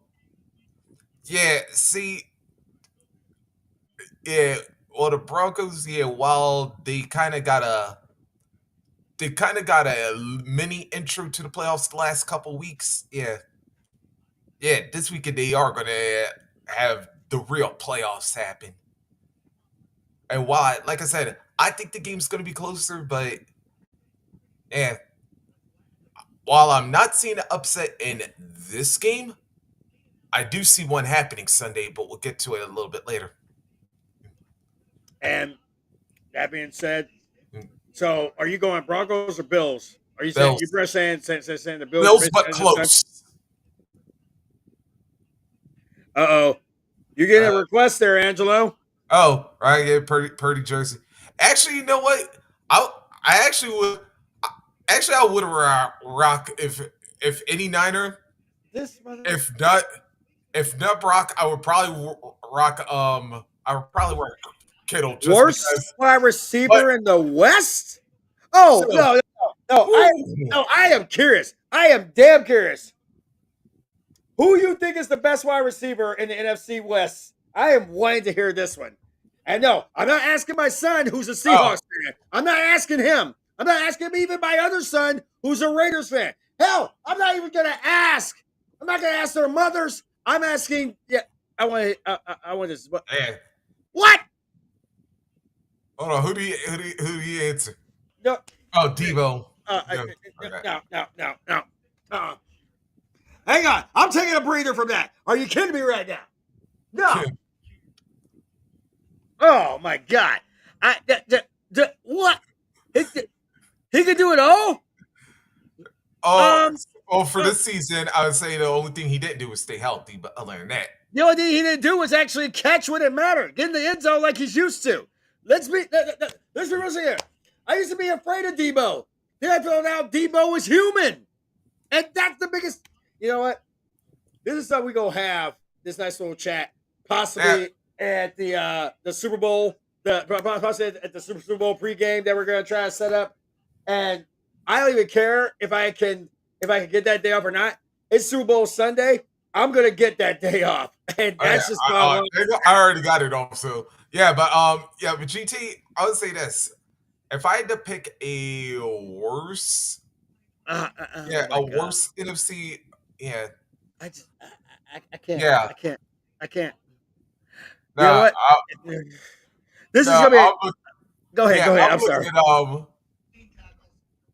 I gotta look towards the Seahawks on this one for like worse. I'm going to the Cardinals because Marvin, I thought you were supposed to be changing the same team there, bro. Hey, wait. Marvin can only sit here and catch what is thrown to his ass. And he had, I believe, the same numbers as his Hall of Fame father had. So if you're expecting Marvin Harrison to be the X factor, hell, even the Seahawks have Smith and Jigba. They have Tyler Lockett. Seahawks have options. That's what it comes down to. Seahawks have the options. Niners didn't have those that many options. Birdsall comes back, and yes, it is a great thing. And this is going to go and say, hey, what's up, G? What's grabbing it? No, don't get me wrong. I know Debo's a top 10, is a top 4 receiver. I'm not knocking Debo, but the biggest thing here is when I have somebody here telling me that Cooper Kupp was the worst wide receiver in the NFC West. I gotta be like, no. This is a kid that won the Triple Crown, if I'm not mistaken. In fact, Cooper Kupp won that Triple Crown, and we didn't hear much out of anybody. They won Super Bowl. He won MVP. Not much happening there. And to be honest, Cooper Kupp spent most of this season injured. So how is this one going to go? I'm going to be curious about that one, but we go redirect back to this one. This will probably be one of those Tuesday hot topics to talk about after all the teams are played. And let's be realistic. I'm curious about this myself, but I'm gonna give our illustrious special guest the floor for this one. So we'll see what that goes. Then you got the Green Bay mother-loving Packers taking on the Philadelphia Eagles. The Packers. Oh boy, it's been a little bit of a tough stretch for the Packers. They were able to get into the playoffs after they shut out the Saints, and then since then, things haven't been so good. They have a rough start against the Vikings, ultimately losing that game by a couple of points. And then last week, the Bears tried to give the Packers the game on a silver platter, but Matt LaFleur's time management. Here you go, Patrick. Whoa. A wristwatch. Said nay. Just nay. And the Packers are now the 7th seed. And ultimately, it didn't wind up mattering because the Commanders won their game, so they were the 6th seed. But unfortunately for the Packers, they suffered all the consequences. And I'm not just talking about losing to the Chicago Bears. They also lost Christian Watson for the entire year, and who knows what his 2025 is going to look like. It might even be a delayed start because of his injury. And that is really unfortunate because as I talked about in Power Rankings yesterday, this offense is better with Christian Watson on the field. And the way that a lot of Packers fans are talking talking about the Packers, it is a lot of doom and gloom. However, that Packers defense has gotten significantly better. That Packers offense, especially the run game, has gotten significantly better. And the Packers improved on their record from last season, winning 2 more games. Where they definitely regressed was in the division as they finished 1-5. Thankfully, they're not going to be taking on a divisional rival this week, as they're going to be taking on the Philadelphia Eagles. And the Eagles, they have had an interesting road to the postseason. They clinched the 2 seed. They started backups last week. Saquon Barkley has been on a tear. He was the league's leading rusher, had over 2,000 yards, and what a free agent acquisition he has been in Philadelphia. Now, Jalen Hurts, of course, suffered a concussion a few weeks ago. He will be practicing today. I don't think there's any doubt that he will be starting on Sunday. Again, we talked about this yesterday, that he didn't clear concussion protocol only because they didn't practice, so he couldn't have cleared the protocol itself. And this is a rematch from week 1, the Brazil game, and being played in Philadelphia, it is going to be a challenge for the Packers, especially on offense, because the Eagles defense, it is no joke. The Eagles have the second best defense in terms of points allowed per game. They have the best secondary in the NFL, literally the #1 pass defense, and the 10th best running defense. So if the Packers are going to do anything on offense, and considering how slow they've been starting in the first half, this could get away from them pretty darn quickly, and this could be a problem. So they are going to have to be playing their absolute best to be able to take on this Philadelphia defense. However, the Packers, they're no slouches, because on offense, they have the 5th best rushing attack in the NFL. They have the 12th best passing attack, and Jordan Love, he has not thrown a turnover in quite some time. I know Toyotathon is coming to an end, but I'm not ready for my playoffs too. And so the Packers offense, for them really to get things going, they are going to have to establish the run with Josh Jacobs, especially going up against a great secondary that the Eagles have right now. And the good news for the Packers, they finally have a top 10 rushing defense. They are the 7th best rushing defense in the league, and so they are going to have to stop Saquon Barkley, and I think that's going to be the chance for the Packers to win this game. Jalen Hurts, like I said, I have no doubt that he's going to be playing on Sunday, but that has been where the Eagles have been at their worst this year. They are ranked 29th in passing offense, and while they have a ton of weapons and A.J. Brown and Devontae Smith, Jalen Hurts has had a couple of really good games, and he stood out, and I do think he gets overhated in this league. But if there's one way to beat the Eagles, it's hopefully picking off Jalen Hurts. And more good news from the Packers that Evan Williams and Quay Walker are also practicing, so that is a big boost to that defense, and they've been missing them for the past couple of weeks. Edgerrin Cooper's had a phenomenal season, who Philadelphia really didn't have to contend with their last time that they played. And so, yes, this is going to be a very difficult game for the Packers to win. They're going to have to stop Saquon Barkley, they're going to have to force Jalen Hurts to throw the ball, and hopefully be able to stop their receivers, which the Packers and their secondary, they have not been able to do, especially pass rush getting after opposing quarterbacks. That has not been very good this year. And so the Eagles are favored in this game. They should be favored in this game. And ultimately, I just got to be realistic and pick the Green Bay mother-loving Packers to win. Is it going to be difficult? Yes, but there is a path to victory. Stop Saquon Barkley, easier said than done, and have a freaking fracking quick start on offense. For the Packers, I think expectations are super duper low. They're the 7th seed once again. They shocked an NFC East team last year. Maybe they can get it done again. I'm going with the Packers to win, because otherwise, what the hell is the point? Then, okay. So now we got something to work with. And let me be honest with this one. This was probably the hardest. This was one of the hardest games I actually wanted to pick out of all these. And I'm sitting here literally thinking this in my head. I'm marinating on all this in my head. And I'm sitting here trying to think, can the Green Bay Packers make it 2 years in a row, back to back? And by that, I mean, we remember last year. We remember how embarrassing it was for the Dallas Cowboys last year because of what Green Bay did to them in their house. Apparently, that house is cursed because the same thing just happened to the Longhorns, and they're from Austin. And what? I'll be realistic about this. It's like, can we honestly sit here and say it? I mean, you being an Eagles fan, I am giving you the moment that basically you desire. Because you've been waiting for this. I know it's been somewhere in the back of your mind where you've been kind of throwing in your head, you know what? I kind of want this one. So, Reese, fire up. You know, I got to give Tom credit that at least he kept it honest on both sides of this one. But where I would have to call Tommy Boy out a little bit, yeah, you want to know why the Eagles passing game hasn't been as notable as it had been? I should just mention it. They've been running the damn ball like crazy. And in a season where, people devalue running backs, say NFL Players Association and everybody who's currently in the draft, I want y'all to pay attention to this one. You see how the Titans were now that they don't have Derrick Henry, right? You see what they're going? Number 1 pick. Giants fans, I damn sure ain't got to tell y'all how y'all season's been when you got rid of Saquon Barkley. And you see what you then helped Philly do. So just wanted to throw out that fact that, running backs do matter. By the way, Packers kind of wish y'all still had Aaron Jones up there because I wanted to see Aaron Jones and Saquon Barkley go at it, but it was like, That would have been an epic. I still had a chance to see it, but I doubt the Vikings getting past the Rams, but we'll get to that later. But Tom, even though that you are not an NFL broadcaster, you should know better, brother. Sportscasters jinx always work because you just said Jordan Love has not thrown a turnover in a while. And what did you just mention about the Eagles' pass defense?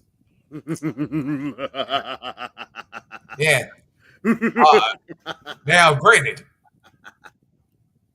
I'm going to keep my words a little short and sweet because he did mention the one thing I was more than aware of because I was like, the Packers, they've been in this movie before. And as you just mentioned, we just saw it last year. So it is capable that it's going to do it again this year. And especially, and by the way, Jordan Love, will be playing. I know he suffered an elbow injury at the end of midway through last week's game. But I actually do have a little concern with this one. And I know this was heavy topic. That should Saquon have rested on one hand? But we've often seen what happens when we rest people in the postseason. That they come out and they could be a little bit flat. And we know that Saquon's not a good first half still. Saquon, usually he's one of those guys start slow and then he builds up. Even with the fact that the Packers do get off to slow starts, do you want to take that risk with this team?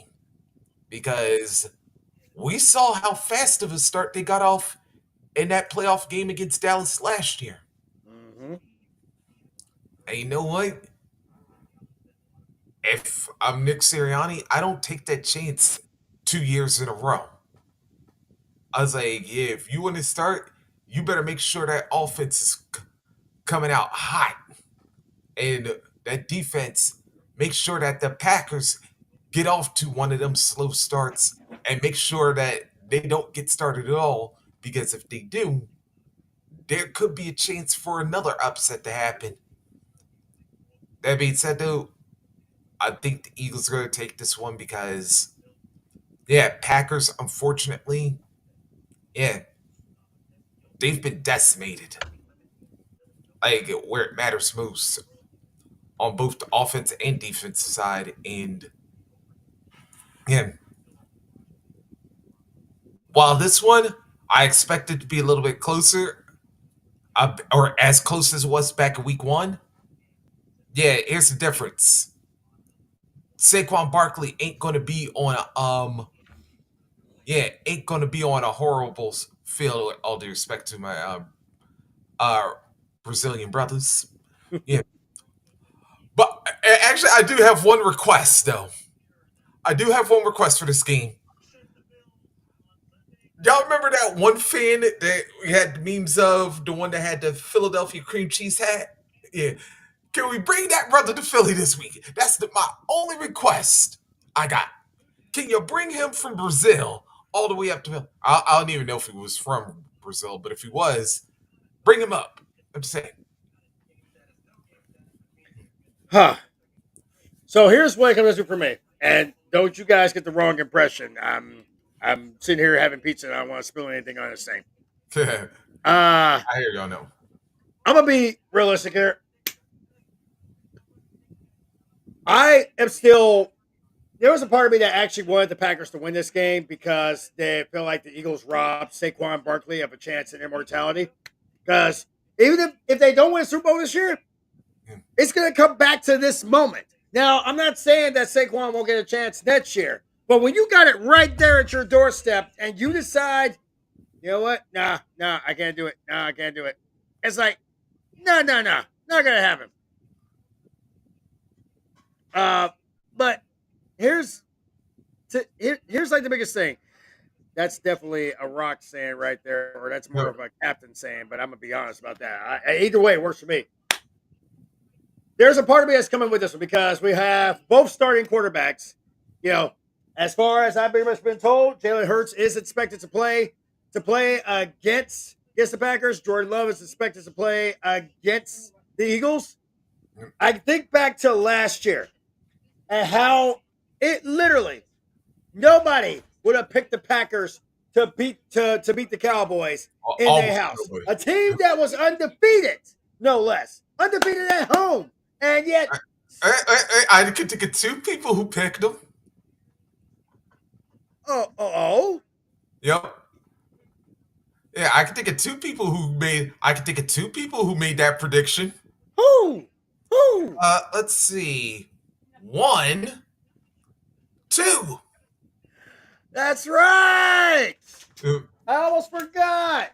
We saw the writing on the wall because we know how them boys play. And actually, I definitely want to have that conversation. That's going to be a good conversation to have. In any event, here's what it comes down to right here, right now. We're talking about literally how lightning does not strike the same place twice. And I think that Jordan Love's elbow is going to have more of an effect than Jalen Hurts' head. Because you still arguably got Josh Jacobs. This still comes out to Josh Jacobs versus Saquon Barkley. And when it comes down to, you guys decided to rest Saquon last week. We had a chance at immortality, personal immortality. But I'm going to be realistic. If the Eagles lose this game, every Eagles fan should have the ignorance slapped out of them, or at least give that to Sirianni and the Eagles organization. Because it will all come back to week 18 when they had a chance to let Saquon break that record, and they said no. That's what it's going to come back to.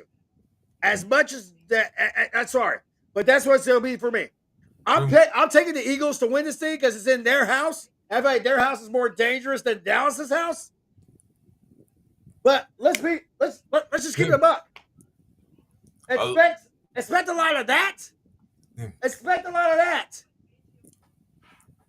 I do want to say this though, but in fairness though, Saquon himself even said it. Although a part of him did want to play. He was more thinking. Hey, by the way, these are his words. While it's nice to have an individual goal, I'm more concerned about the team goal because remember, Saquon, I think this is only his second time being in the postseason. And ironically enough, his first time was when the Eagles stomped out the Giants in the playoffs. Yeah. I literally said I respect Saquon and his decision because obviously it was going to be his decision when it all said and done. I know it's a team goal as well, but I want the Eagles to realize if they don't win that Super Bowl this year, then Saquon's decision would be literally nothing more than pure, unadulterated bull BS. Be bull. That's what it comes down to when it comes to it. because this is a record that stood the test of time. Oh, yes, and this guy. Then there's this douchebag. Not that douchebag. This douchebag actually is good. Is better in my book, but I'll get to him later on as well. So, I'm still taking the Eagles because I trust the Eagles quarterback. I trust Hurts because Hurts has Barkley. Hurts has got Barkley in the backfield, and we've already seen what Hurts can do. We've seen it already. But then there's, of course, everything else. But you're here nor there. Let's have some fun with this. Just take that ball and run with it. We're going to have some fun. Let's go.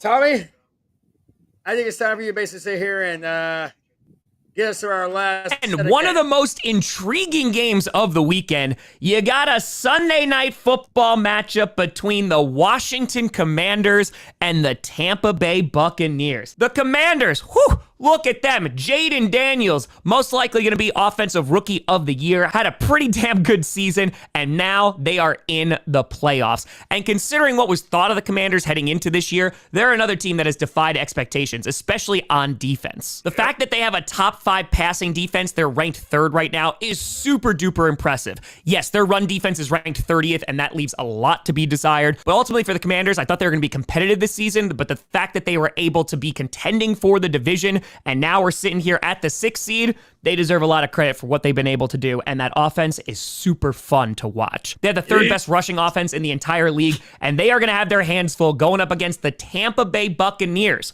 who were able to clinch the NFC South last week with a win over the Saints. And while that was an ugly game in that first half, ultimately Mike Evans got over 1,000 yards, and the Buccaneers were able to put New Orleans away. But I think the biggest factor in this game is the Buccaneers are currently undefeated with their new mascot. We lost a few games. Now we're the Ducks. Yeah. And the Ducks are undefeated. And this is going to be a really interesting game just based off the strength and weaknesses of either of these teams. Like I said before, Commanders, they have a great run game.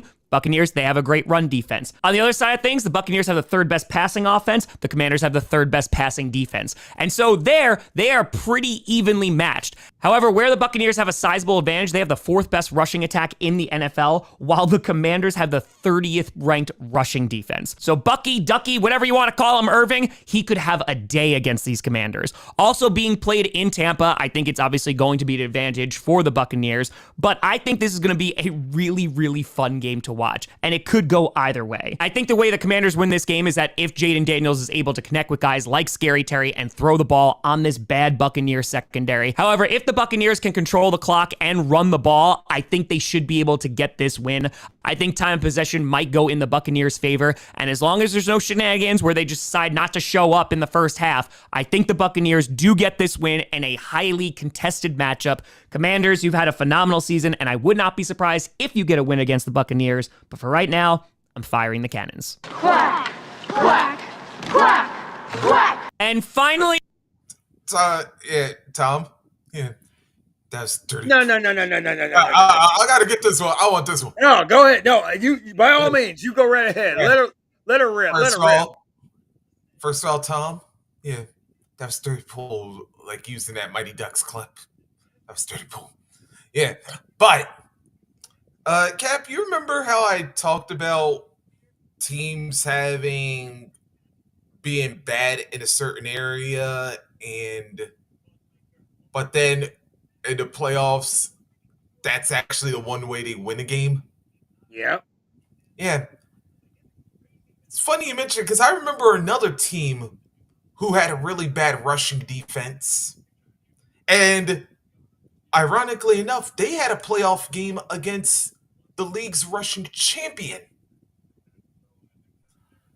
And funny thing, I believe that rushing champion in that playoff game was held to 57 yards, while that team that had a league worst 5.5 yards per rushing play, was the team responsible for shutting down said rushing champion, while that very same team had 2 100-yard receivers, one of them on a bad leg,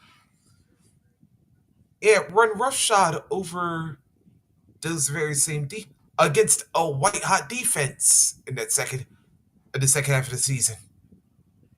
And for those who are wondering which game I'm referring to, I'm talking about when the Rams beat the Cowboys up down at SoFi about a few years back. And oh yeah, well, here we go with another one of those type of games with the Commanders and the Bucks. And remember I said there was an upset alert that I saw for Sunday's games? You did. Yeah. Here's why. Because, number one, let's not forget that Baker Mayfield is still the quarterback of the Tampa Bay Buccaneers. And granted, while he has had games when he has looked lights out, there's also been games when, he looked like that dude who's throwing picks faster than you can meet an Afro convention. Are you basically saying that he looking like a man child? Something like that. Okay. Or he looks like Eli Manning, but without the really funny facial expressions. But anyway, sorry, Eli. I had to get you. But to watch the Commanders, who, by the way, a 12-win team, that's a wild card team, mind you, and not even the biggest double-digit winning team with the wild card record, but I digress. We forget that this is a team that in 1 year went from playing in the R. Kelly Stadium, having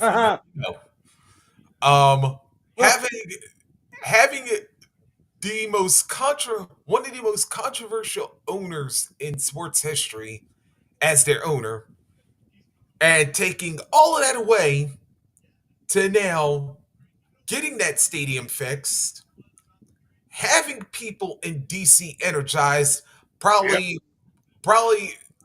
I won't say not quite like the Commanders, not quite like the Defenders, because I got to see a beer snake in a Commanders game before I start thinking about that one.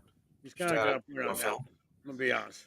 Shout out, yeah. By the way, Commanders fans, if next season I see y'all doing a beer snake, yeah, check this way, yeah. Actually, Defenders fans, I'll actually split that check with y'all. Yeah, since y'all originated. Yeah. But hey, I'm sorry, I had to bring the beer snake up in this song. I'm good with that. No, I'm not going. No. But, yeah. There's also another reason. Buccaneers, y'all better hope that game ain't a touchdown or less difference, because that dude Jaden Daniels, yeah. There's a reason I started calling this dude Commander Clutch, because, and arguably what has to be the play of the year this year, and Lord knows there's been a lot of plays that fit it, but for me, the personal one, the Hail Mary against the Bears. We saw him do that one. We saw him lead a drive against the Eagles to temporarily keep them in contention for the NFC East, but unfortunately we saw they didn't get that. Still won the Oh, game. wait a minute. Yeah. Oh, and then wait a minute. He just did it last week in Jerry World.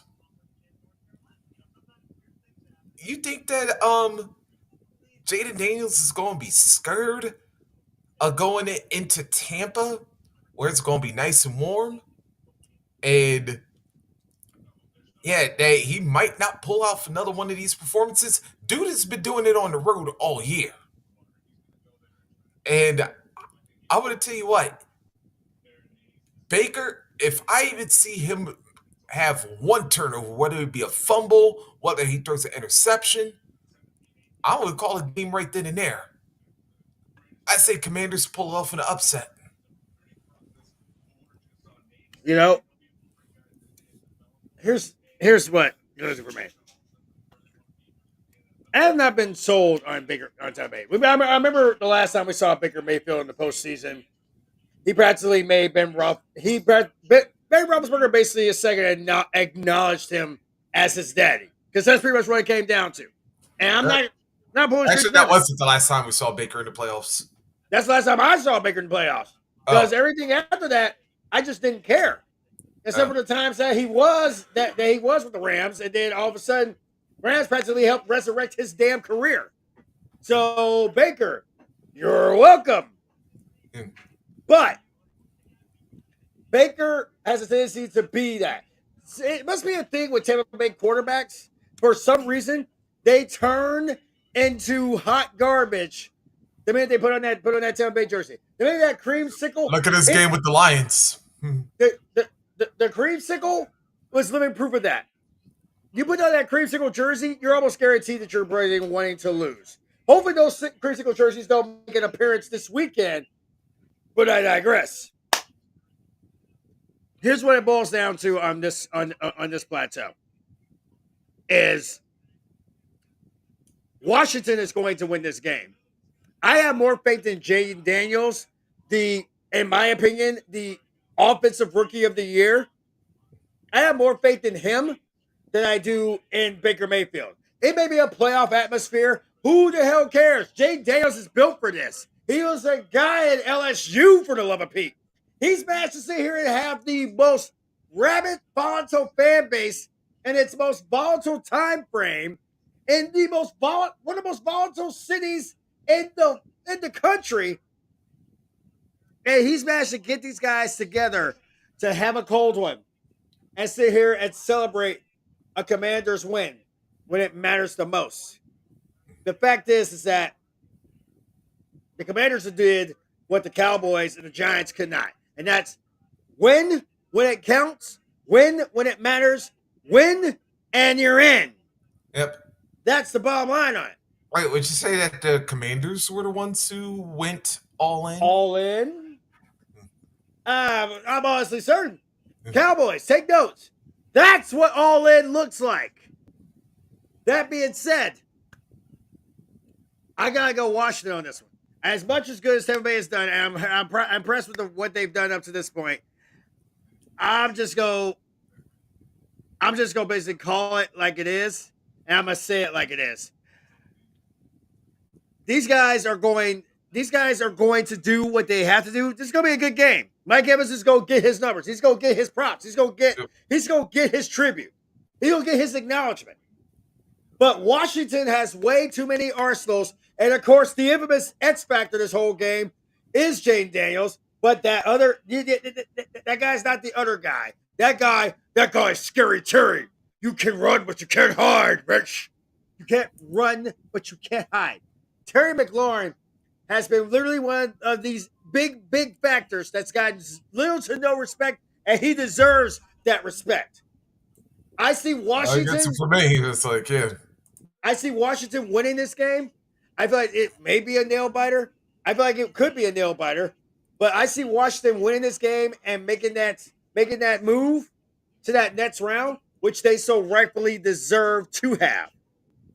That being said, actually, I got to correct myself real quick. I forgot. What's that? I forgot that last week Mariota was actually the quarterback, not Jayden Yeah, Daniels. I didn't want to correct you on because I figured you would have caught that one quicker because you're quick so much correcting me. So I want to make sure of that one. But that brings us to the grand finale, folks. Our Monday night encounter. On Monday Night Football, the final Monday night game of the year, you got the purple incarnation of Satan, the Minnesota Vikings, taking on the LA Rams. The Vikings, oh boy, they kept it close for a while against the Lions, and then the Lions just ran away with that game. The red zone offense just was so ineffective. And now for the Vikings, they only have 2 losses this season. One was against the Lions, and then they lost to the Rams in back-to-back weeks, and they just lost to the Lions last week. No, we're standing right here. Bring it on. We played these games before. I said I played these games before. Uh-oh. But for Satan, they have had a hell of a season. Sam Darnold has been playing phenomenally well, besides, what you saw on Sunday. They've had a balanced offensive attack. They had the 6th best passing offense in the league. Their defense has been playing really well. They are the 2nd best rushing defense in the league. However, that passing defense, was ranked all the way at 28th. So some issues in the secondary. But for the Vikings, they're obviously disappointed that they couldn't get the bye and they couldn't clinch the division. And now they're going up against one of the few teams that have actually beaten them this year in the LA Rams. And for the Rams, they were able to win out of the NFC West, which was just a interesting division this year. And the Rams, the problem with them has been consistency. I mentioned this in power rankings before. Their defense is okay. Jared Verse has had a phenomenal season though, and hell, if he's able to get past that offensive line of the Vikings and put pressure on Sam Darnold, the Rams can definitely win this game. But the highlight of the Rams season has of course been their passing game. When Cooper Kupp has been healthy with Puka Nacua and Matthew Stafford has been on, they have the 10th best passing offense in the NFL. And that is where they have a chance to win against the Vikings. If Stafford is on one, if the protection is good and they're able to get to Kupp and Nacua, they can definitely win this game as they did in their previous matchup. For the Vikings, I think they're going to be favored in this game just because overall they have a better squad. They have a top 20 rushing unit, a top 10 passing unit, and if they are able to play their kind of game and have a balanced attack, I think the Rams are going to have a really tough time winning this game. Running the ball for the Rams, which is not their strong suit, is going to be very difficult against the Vikings, though Jahmyr Gibbs seemed like he had no problems on Sunday. And ultimately, this game, I think, is the Vikings to lose. Again, the path to victory for the Rams, they have to throw the fracking ball and do what they do best, and especially against this bad secondary. But I am going to pick Satan to get the win here. I think the Vikings are just the better overall team. I think if the Vikings are able to get pressure on Stafford, we know Brian Flores loves to blitz, they should be able to win this game ultimately. So I'm going to go with the Vikings to get the big win here, defeating the Rams. But if Stafford wins, I will laugh hysterically. But let me know what you think down in the comments below. Who do you got winning and losing this week? A reminder, you can sign up for free for the playoff bracket down below. It will be in the description, but let me know. You know, sign me at TomGrossiComedy.com or at TomGrossi. And Tommy.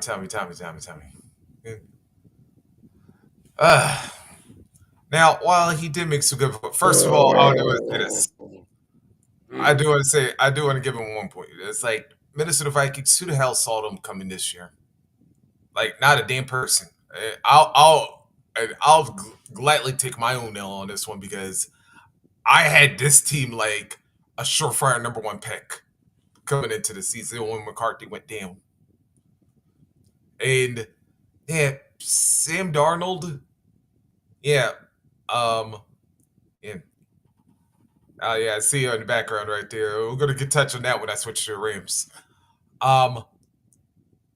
Sam Darnold, I admit, dude was my comeback player of the year because to take a Minnesota Vikings team who coming into the season looked like they were going to be the number 1 pick as when JJ McCarthy went down and to lead them to a 14-win season, and was unbelievable. Especially considering that, Justin Jefferson was the only known weapon on this team. All the Addison stepped up huge. Defense stepped up huge. Vikings definitely overachieved in this one. But as Tom mentioned, 2 teams had their number. The Detroit Lions twice, and your Los Angeles Rams, NFC West champions. And that while it is weird to say a 14-win team is a wild card team, sadly, Vikings, that's what you are. Because Sunday night, you showed up and unfortunately, you got your horns shined up real nice, turned sideways, and stuck directly up your candy asses. Thanks to the Lions. And unfortunately, remember what happened the last time you lost to the Lions? Oh, wait. You went to LA and got beat by the Rams. Yeah, guess what? Replay's happening Monday.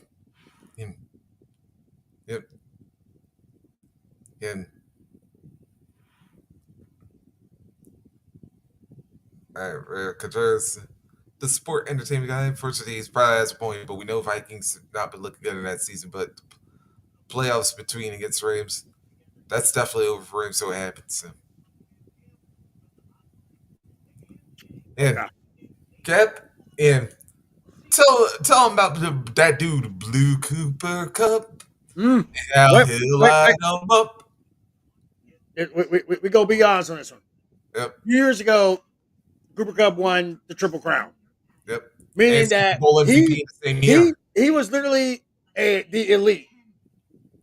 And I believe this year, I believe Chase won the Triple Crown this year. I know he had two, if not all three, but I think he got. I think he won that.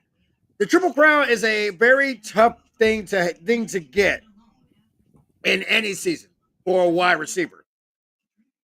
I'm not going to have it to that point where people are just flat out, just actually, I know that comes to that point where he's at the final stretch of it, like the injuries are starting to basically get to him.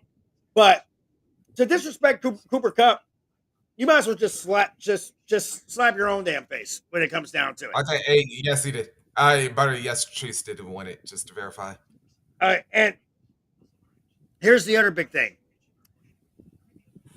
Ron Jones and Kyren Williams going to be one of the best head-to-head running game matchups I look forward to seeing, because Kyren has been that horse for the Rams.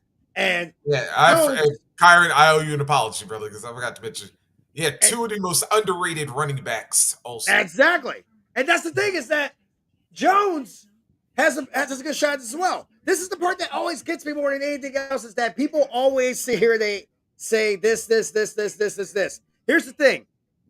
I openly admitted this, and Reese, you can actually confirm, you can co-sign on this one.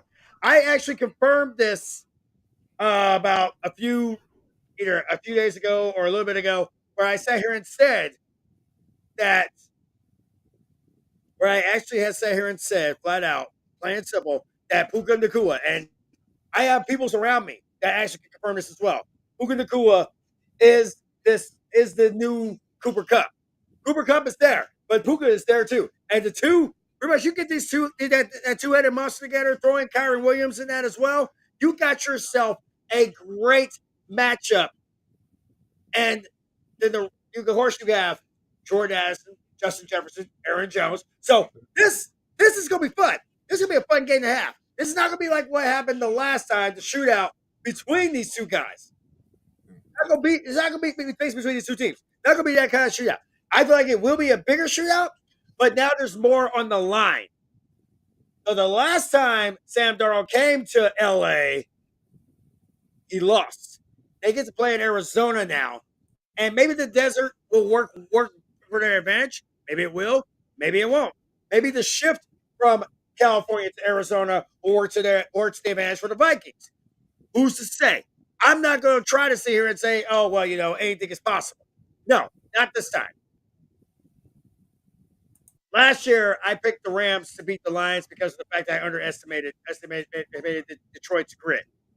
Not doing it this time around. And while Dan Campbell believes he's going to be seeing those aforementioned Vikings that he beat the brakes off of last weekend, this time around, oh Lord. Yeah. Everybody trying to get high because Snoop's apparently going to be at NFL Honors. He's going to be the host of NFL Honors. Yep. And maybe you might show Jay Uso. No, wait a minute.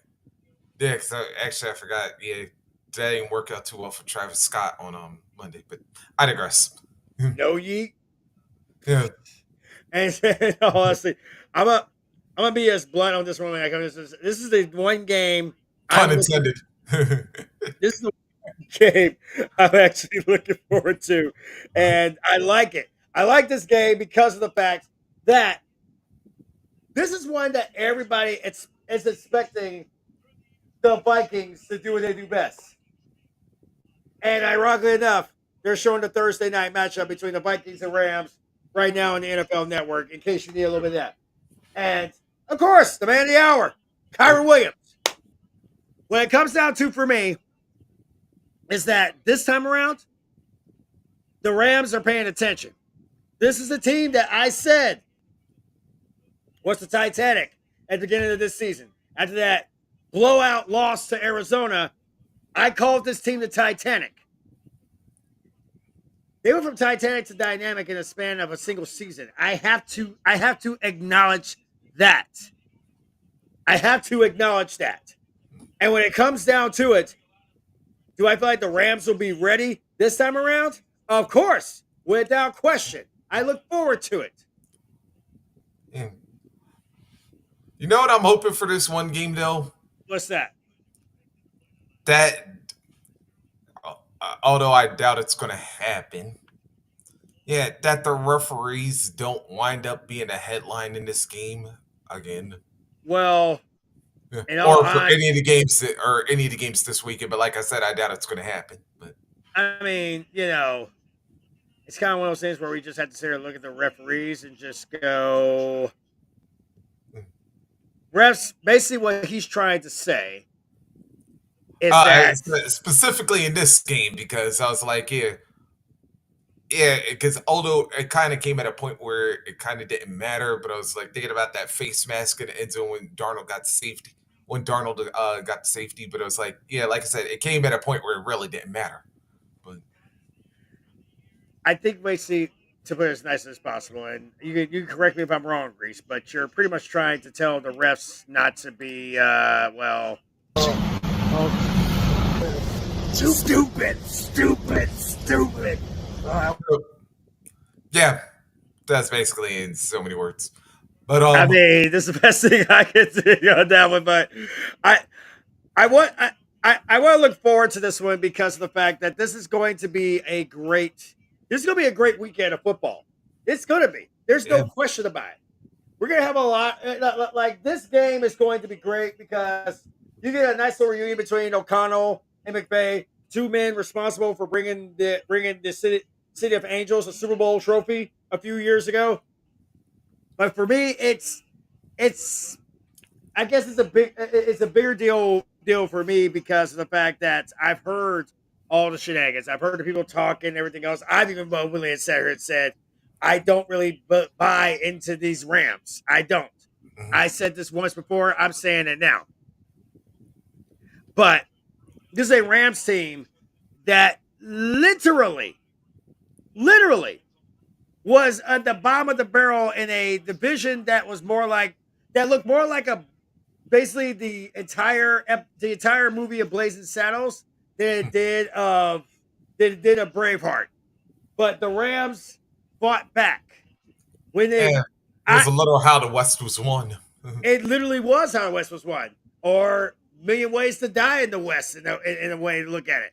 I mean, the Cardinals did it; they were pretty much there. The Niners did it. The Seahawks did it. It's one of those things of where I'm just kind of like, there's no way this can make sense, but it does. Yeah, because actually every team was actually on top of that division at one point. They were, and this is the best part about it. Both teams are coming in on a loss. The Rams are coming in with a deeper loss because of the fact they have to fly to Arizona, and obviously the Vikings will most likely be in Arizona as well. But the fact that that is what's happening right now, for all of them to actually come together for the right reasons, I can't knock them for it. I'm not going to knock them for it. But I will say this much. I will say this with every fiber of my being, that these guys are exactly what we expected them to be. And I guess the biggest thing for me is I kind of want to look forward to all the fun. And obviously everybody's got those heavy hearts, myself included. Obviously, Rocket Reese does as well. We want to wish on behalf of Bleacher Brothers, have a half a Team Collision.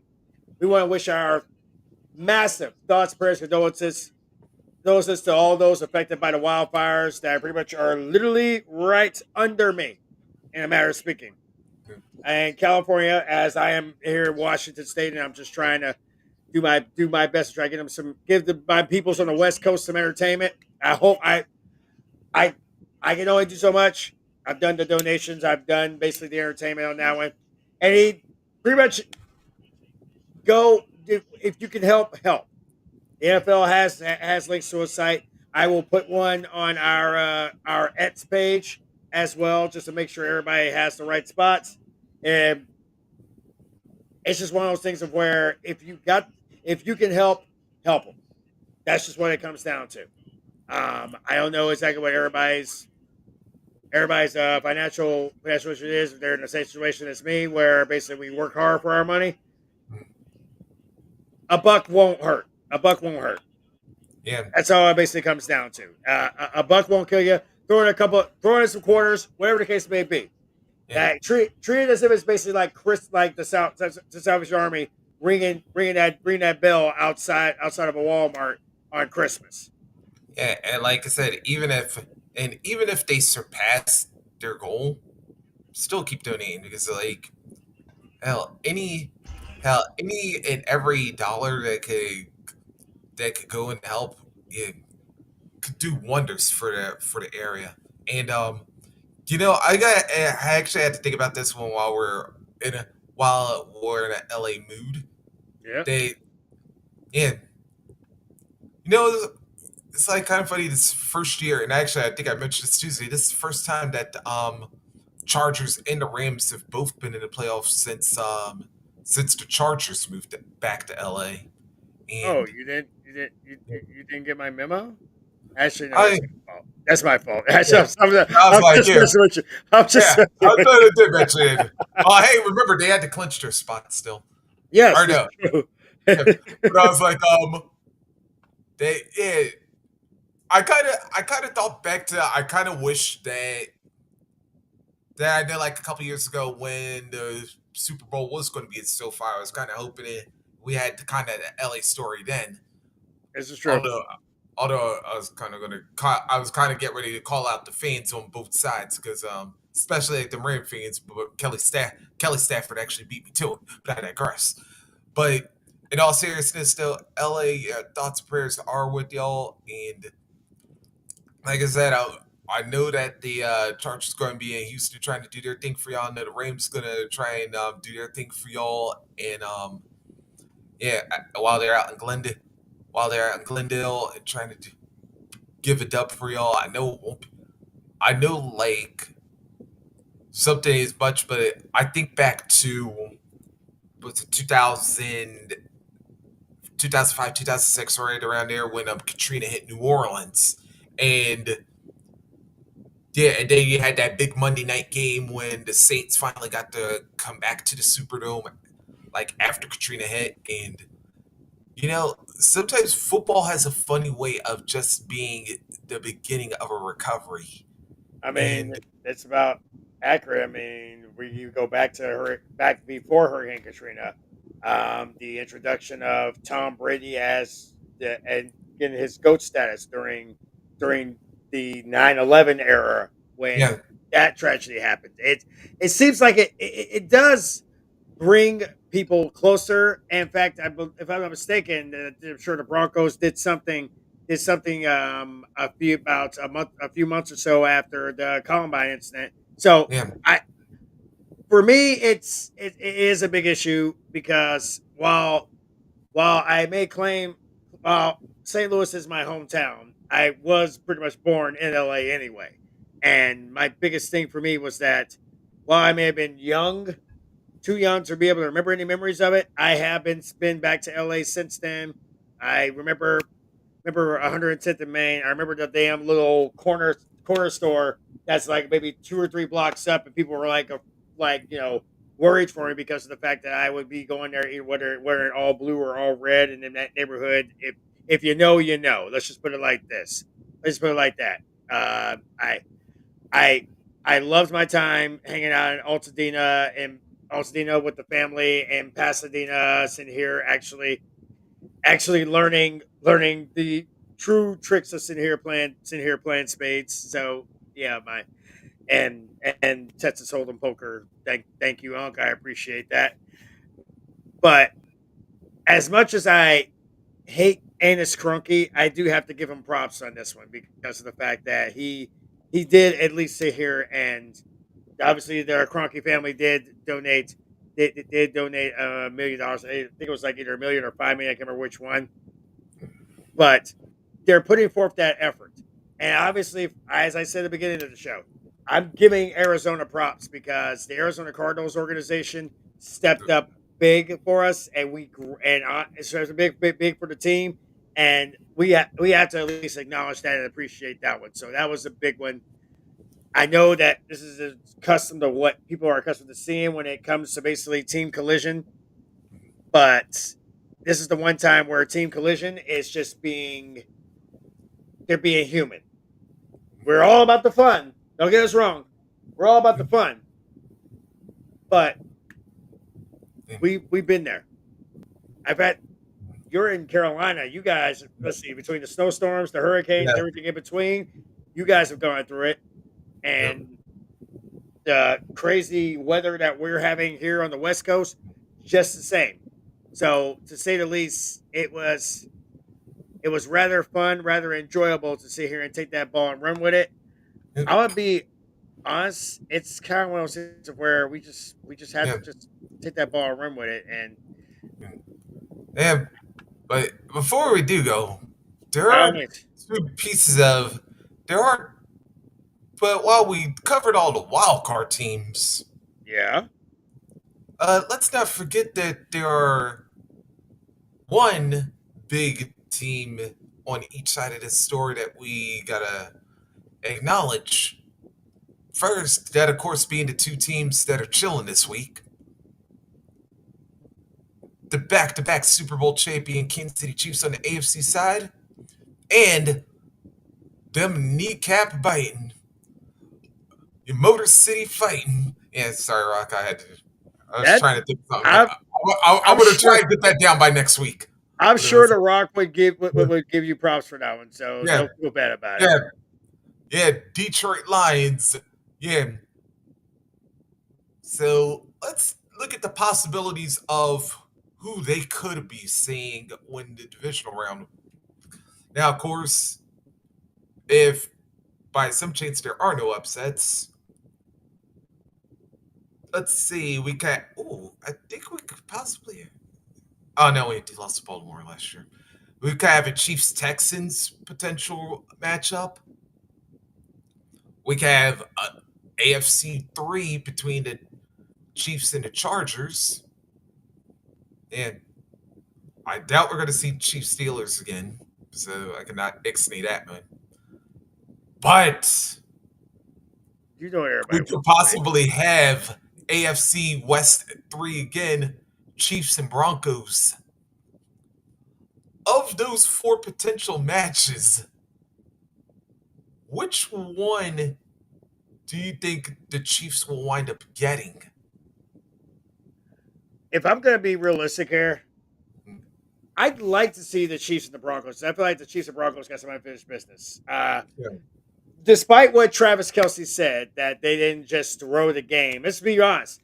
This says more about the second string of the Chiefs than it does about the first string of the Broncos. And the fact is that as much as people want to sit here and say it looks like the Chiefs threw that game because they didn't want to face the Bengals, Travis Kelce was right. Travis Kelce said flat out, they ain't scared of the Bengals. Hell, I wouldn't blame them. The Bengals used to be intimidated. They used to be scary. They used to be about that life. But I don't think they are now. And I think that's the part that gets people more than anything else. I think that people actually hate that. And matter of fact, let me bring up a point that I brought up to you. Do you think the Chiefs also wanted 2 other AFC West? Well, the Chargers they couldn't do nothing about. You think they wanted the Broncos to come up to this postseason either? I think that this was probably one of those things of where I think that when it comes down to it, I feel like that these Broncos are exactly what the doctor ordered when it comes down to it. It's one of those things of where people gotta come to this realization that as much as they basically are thinking that the Chiefs are unstoppable, let's just sit here and put it as nicely as we can. They've been wanting these Chiefs to actually step up and show up. This is going to be a fun one to have, but the Chiefs gotta basically be prepared for what happens and what comes next and everything in between. And the craziest part about it is that, sorry, and the craziest thing is that I don't think we have been sitting here talking about the Chiefs for how long? The Chiefs literally, pretty much the entire Patrick Mahomes era. And the fact is that people still, even now to this day, are still saying, "Well, you know, the refs are sitting here give the Chiefs the props." Like, the Chiefs are fighting just as much as anybody else, and the refs are doing anything for anybody. Last time I sat here and checked, it wasn't the refs that sat here and gave the Chiefs back-to-back Super Bowls. They didn't make the Chiefs two-time champs. They just basically, if they basically paved the way for them, then there's basically it's on their opponent to actually beat them. Like And Eagles. let me go this way. Yeah. Also, let me go to this way to that point. Y'all paid attention to how badly Patrick Mahomes played? That statistically, this is his worst year. His worst year. Let me take let's see if I can find the stat line real quick. Because if I'm not mistaken, he's thrown more interceptions this year than he's done the last two combined. Or it's pretty close. I'll put it that way. Let's see, interceptions. Yeah. Okay, all right. So he's only thrown 11. All right, so actually he's thrown fewer than he did last year, but still. But even then, let's be as realistic about this as possible. Even in Patrick Mahomes' worst season, he still has been exactly what we expected him to be.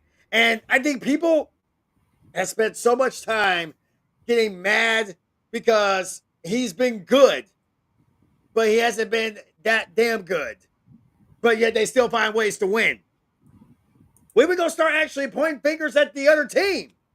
If you know you got the win in the bag, why would you mess around and find out? Is my biggest question on it. But here's the thing, though. Can you really be sure that you have the win in the bag when you play the Chiefs? Because we've seen this happen way too many. And I know sometimes I've been really critical about them, like living dangerously, because I say, like, eventually your law averages do run out. But guess what? Yeah. For these Chiefs, it haven't run out yet, because we saw it in like all three Super Bowls. They were trailing, come back, all of a sudden, boom, quick strike, and next thing you know, Chiefs are holding up Lombardis, or Chiefs are just getting W's, like in regular season games. And it's like they've done it time after time after time. And this year, I feel like it's going to be different. This year, I feel like it's going to be hella different, because I said it in the middle of the season. I said it at the end of the season. I said it. I pretty much said it. I said it on Aftermath literally a few days ago. When it comes to this one, I feel like the toughest team in the NFL right now is not the reigning, defending, undisputed Super Bowl champions of the world. It is not the Chiefs. The toughest team right now, at this point, in this moment, is the Grinders. No, not those Grinders. Not those Grinders. Not those Grinders. No. Sorry, Not Don Juan's Sorry, Grinders. sorry, Chisel. I was getting ready to rock soul. Not the Don Juan Grinders. It's that blue collar. The blue collar badasses from the Motor City. The 313. Probably the toughest city. The toughest city I've never gotten the pleasure of going to, but I damn sure plan to put on my bucket list. Detroit is about that life. Detroit is that team to beat. For these guys who have embraced that kneecap biting mentality and have earned their right to be right here at the parking spot. In that parking spot, ready to go, ready to take Boardwalk, ready to take Park Place, ready to pass go, collect $200 to get that Super Bowl trophy. You bet your ass I'm going to sit here and pick that one. And I said it then, and I'll say it now. Until a team takes them off that pedestal, this is the year of the Lion. Yeah, especially. Actually, I wonder if that's also true in the Chinese New Year too. If that would be like really crazy for us, but I'm not sure, but I think it's like the year of the dragon now, or yeah, no, actually the year of the snake. I think my video game on PS5 actually confirmed that one to me. it's your week, but yeah, which now makes me wonder, if I should pick the DC Defenders to win the UFL championship this year, but I digress. But no, anyway, no. But hey, I'm just saying, call is law. Remember that. All right, that's true. That's true. I would say if there is one team I would love to see other than the Defenders, but anyway, the Lions, Yeah, what you said. like I said, but like I said, the Lions this year has been that team. Like I said, they had a bad taste in their mouth that has been there for over a year, that they have been wanting to remove. They've been taking steps along the way, but now they achieved their biggest part, was now guaranteed that if they return to the NFC Championship game, that this year it's home for them. And let me tell you, Gary, since you brought up your Battlehawks, we know how rabid that fan base gets. Have you been listening to Ford Field the last 2.5, 3 years? I've been listening to Ford Field almost every chance I got, and that was before the Lions. Yeah. I think honestly, this is the one time where the Michigan Panthers may have started a trend. Yeah. And we can blame Jake Bates for that one. Like this was Jake's fault, and I'm here for it. I am literally here for it. I'm going to tell you what, and you actually made a challenge to those very same Lions. Yep. And trust me, we said we thought we've heard Ford Field go nuts. Oh, I thought they did last year when they finally won their first playoff game in over 3 decades. Oh, this year, knowing that the road to New Orleans has to go through the Motor City, let the Lions host that NFC Championship. Oh, let them win said George Hallis Trophy at Ford Field. Can you imagine how that city's going to be? And then not to mention that the NFC will technically be the designated home team in the Super Bowl. So can you imagine how many people are going to come from Detroit, from Ann Arbor, from Lansing, from Kalamazoo, from Grand Rapids to Battle Creek and all parts of Michigan, down to the Big Easy? And if the Lions wind up winning being the NFC represented in the Super Bowl, New Orleans is going to be decked out in Honolulu blue for the 2 weeks leading up to that game. Drizzy, you're going to have to explain that one. They said the Bills are going to have the hardest path to the Super Bowl of entering the playoffs. I'm very curious on this one. You will probably have to explain. I can understand that one to a point. Because they're already going to have a hard start with Buffalo on Sunday. Yeah, Sunday.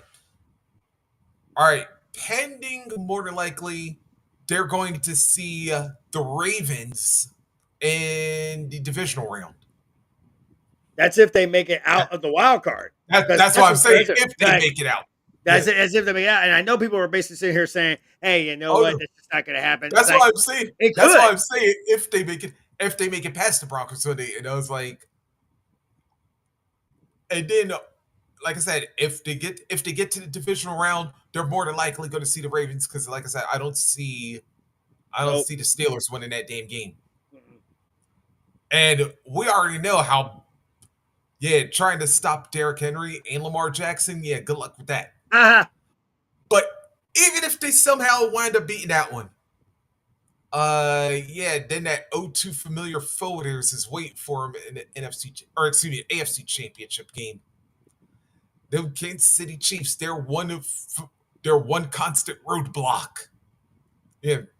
So I understand where Drizzy's going in theory with that one.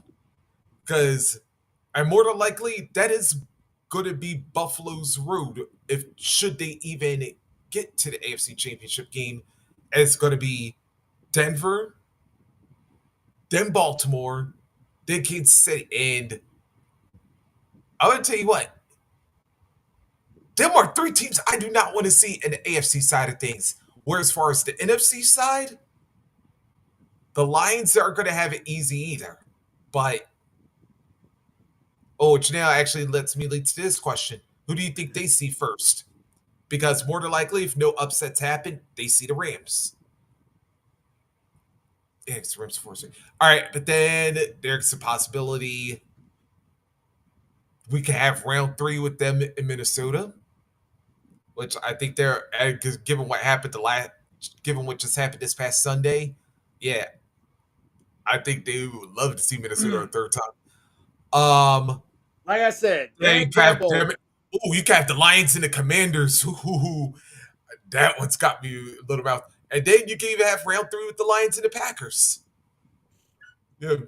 So let me ask you, which match do you see the Lions potentially having first? I see the Lions going ham because I honestly, if the rest did Saquon good, then he'll be good.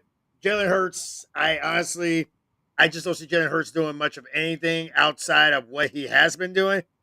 But I will put it as nice as I can when it comes to the Lions. I think the Lions are going to be that team that's going to be a dangerous one. But out of the first round, hey Joe, yeah. Out of that first round, hey JQ, what's happening? But it's for me, it's one of those things of where I feel like that it will be the Commanders and the Lions and the Eagles taking on the Rams. I feel like that's going to be your huge matchup. Yeah. I feel like that this is going to be exactly what people wanted, which is the Lions taking on the Eagles. Yeah. But it actually honestly also depends on which version of Jalen Hurts are we going to see. Yeah. Are we going to get the one? It's all about that tush push. Are we going to get the guy a brotherly shove? Did we get that one that kind of just throws those random picks all over the place to avoid taking a shot to the head? It's going to come down to which version of Jalen Hurts is going to show up for that game against the Packers. For as far as Washington Bay goes, Jaden Daniels is on a level I cannot fit into my head. I'm going to be honest, and I'm gonna just try to keep it as much of a buck as possible. I got all respect in the world for the Bucs and what they've done. I've got all respect in the world for Baker Mayfield resurrecting his career. Again, you're welcome there, Baker.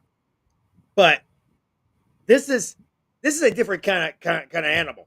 Like I said, the Lions were a different kind of animal. The Commanders are a different kind of animal. I feel like the Commanders are basically that team that basically wants this more than anybody. And that's why I kind of want to go Commanders on this one. And when I go Commanders, I only go in Eagles for one simple reason. I'm gonna be honest. Because Saquon Barkley and AJ Brown are both playing. Devontae Smith has been that quiet dark horse.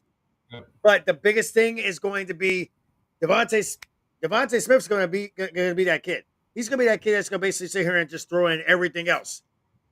That's at least for up to this point. So I see the Rams moving on. I see the Commanders moving on. I see the Eagles moving on. I see like 2 big upsets because everybody's under the impression that because of the move from California to Arizona, that the Rams are going to be a little bit jet lagged. They're not going to be ready for Monday night. They get that extra day to sit here and get themselves prepared. They're going to be mentally, they got to get themselves right for the game because it's huge. To say, like, yeah, first of all, it's like between from LA to like Phoenix and Glendale ain't that long. And as long as like saying coming from Minneapolis to Glendale. It's all about the mental when it comes out to it. Like Minnesota, what's the worst thing that's happened in Minnesota? Somebody sat here and cut the ice, the hole for ice fishing a little too far out, and it got in somebody else's fishing spot. Right now, that's what pretty much they got in Minnesota. Yes, I know Minnesota's a little bit back asswards and everything else, but the biggest thing for them is that mentally, they obviously probably most of those players probably have family or relatives that are in California. So everybody's thinking about the same thing. Everybody in the playoffs think the same. Everybody pretty much in the playoffs think the same thing.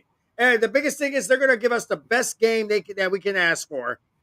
And on top of that, we've got probably one of the best matchups I want to see. I honestly, there's a matchup I want to see in the playoffs. It's Baltimore versus Buffalo. I want to see this matchup so that basically one or two things will happen. Either Josh Allen will prove his MVP status, or Josh Allen will shut the hell up and be taken aback by literally the kid that everybody said was not a quarterback when he got drafted. Yep. Let's keep that in mind. Lamar was told he would not be that quarterback, and he's just won back-to-back MVP trophies. He's about to win a third one. Here's a guarantee. Either somebody's going to win their third straight. Either it's going to be Lamar Jackson or it's going to be the Kansas City Chiefs. One of those will happen. Yep. It's just a question of which one. And tragically, that's how bad it is. That's how bad it is now. With everything that is going on, the one thing we can count on, quite simply, is the fact that we have playoffs. Yeah. This is nothing compared. I mean, we've had what 5 good days of football. We've had 5. Yeah. We've had, let's see, I believe what we had. Let's see, we had Notre Dame, Penn State last night, and Ohio State, Texas tonight. Then we got wild card for 3 days straight. Yep. This is gonna be a good time to be a football fan because at least now we can sit here and have some fun with it. We can unleash hell with it. We can at least do something a little bit out the gates. And unlike Jim Moore, we could actually talk playoffs. And not be kidding. Not be kidding me? Playoffs? We've already won our games. And we'll probably end up winning another game. It's kind of basically what we do. Yeah, but matter of fact, just to give the schedule real quick for everybody, so y'all know where to tune in and where. Of course, Saturday's games. Houston, Texas, the AFC South champions will host the Los Angeles Chargers. That'll be at 4:30 Eastern, 1:30 Central, or 1:30 Pacific, on CBS, Paramount Plus, and for the chillins, Nickelodeon. Then at Saturday at 8 Eastern, 5 Pacific. The AFC North champion Baltimore Ravens will host the Pittsburgh Steelers. You can catch that game on Amazon Prime. Then Sunday at 1 p.m. Eastern, 10 a.m. Pacific on CBS Paramount Plus, the AFC East champion Buffalo Bills will host the Denver Broncos. Then NFC Welcome to the Party, 4:30 Eastern, 1:30 Pacific on Fox. The NFC East champion Philadelphia Eagles will host the Green Bay Packers. Then Sunday Night Football, 8 Eastern, 5 Pacific on NBC and Peacock. The NFC South champion Tampa Bay Buccaneers will host the Washington Commanders. Then on Monday, 8 Eastern, 5 Pacific on ESPN, ESPN2, ESPN Plus, and ABC. The NFC West champion Los Angeles Rams will host the Minnesota Vikings. I said, we'll get a playoff Manning cast. Sweet. It's about time. We've been sitting here waiting for a good hot New York minute, but I digress. Folks, as much I gotta say, I kind of have fun with this concept. We might have to do this again more often. Joe, great for that thanks for that information. The Prime game will also be shown on Twitch as well for all of our good peoples on Twitch. Folks, I enjoy what I do. I enjoy coming up here having a good time, and it's been phenomenal. And I definitely plan to keep doing it for as long as the body will allow me. I do believe we're getting close to a final countdown of our own, as we basically make the switch over to streaming services, which actually will be happening, I believe, before the end. I believe next week. Yeah. No, I mean this week in his case, next week in mine, because it's actually it's Saturday for you guys too. I keep forgetting that. Sorry, I'm just getting used to the new biological clock my body's got me on. Yeah. But either way. Shout out to Tia Drizzy and Joe Q, which by the way also catch Joe. Every weeknight 9 o'clock. I believe sometime around 9 o'clock Eastern. Sometimes 10. That's 10 Eastern. I believe it's 10 Eastern, but Yeah. Joe, if that's give us some confirmation there, brother. There we go. There we 10 this go. morning. See, we got the only ones who don't sleep, people. I just want y'all to know that. There's your proof. Hardest working man in showbiz, y'all. Joe Quills. I will be honest. It feels like he is. I feel like he is like one of the hardest working ones we have. He's got all this stuff going on. He's got some races going on that early in the morning, so that could be the biggest reason why. Yes, Derby prep, I believe. Yeah, even though we're like 4 months away, but still. Yeah, always got to prep early. Yeah. And then, ladies and gentlemen, playoff time. It is here. Yeah, I see the sketch. Yep. There it is right there, folks. We will be still we're gonna make this one pretty much a regular occurrence. Of course, we'll still be on our Tuesdays. Friday, we'll pretty much be doing this one just to see how it plays out. We want to have some fun with this one, and we're gonna see how everything works out. But we'll also sit here and take a shot and see if we can basically get our Facebook peoples in on the dance as well. It has been fun. It has been a pleasure. I love doing the night ones just because it gives me a little bit more freedom to just go crazy as we want. As you can tell, we don't usually go over. I think we haven't done a 2 hour plus show in a while, Reese. Yeah, I'm not mistaken. It's been. Yeah, I think the draft. It's been fun. I think the draft was the last one we did for this one. Yeah. And Go ahead. I'm sorry. Yeah. Also, like I said, yeah. Like I said, Trizzy GT, y'all been killing it all night, helping us out. And so shout outs to y'all. Shout out, of course, Joe. And gentlemen, BGT will go hit up Devin up here. Oh, yeah. Playoff time is here, y'all. It don't get any better. Oh, yeah, brother Elsie. Yeah, sportertainment guy. Yeah, also want to give you a shout out as well. Yeah. I was trying to find your name up there earlier, so yeah. But anyway, y'all, yeah, it's win or go home. It's simple as that. We have arrived. We have arrived to the promised land, and we will be here to watch. Starts now, and it's gonna be good. Now, the question is, who's gonna provide the swerve? Is it who's gonna actually survive Wild Card Weekend? We know how it goes. We know how it works. The question is, are you ready? Yeah. He asked you specifically. Yeah, but wait a minute. I got a question. What? Do we get to throw toilet paper at all the losing teams? If it was Cowboys, it'd be a whole different. I would say yes, but the Cowboys aren't in it. The Niners aren't in it. So for me personally, I think it's good. And Aaron. And of course, the New York Jobbers. Yes, the New York Jobbers. Can't go wrong with the New York Jobbers and their quarterback, Aaron Rodgers. But this is a time for everybody to kick back, relax, enjoy yourselves. Again, go to NFL.com, go to, I believe, FoxSports.com, go to the LA Rams websites, and I'm almost certain, hell, even if you're a basketball fan, go to the Lakers website, go to any of the websites. Everybody's literally doing donations for the California wildfires. Definitely, if you can donate.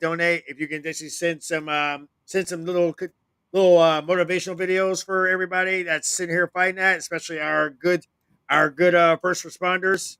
They definitely would appreciate that as well. I for one would love to be able to sit here and have all of that going on, but this is neither here nor there.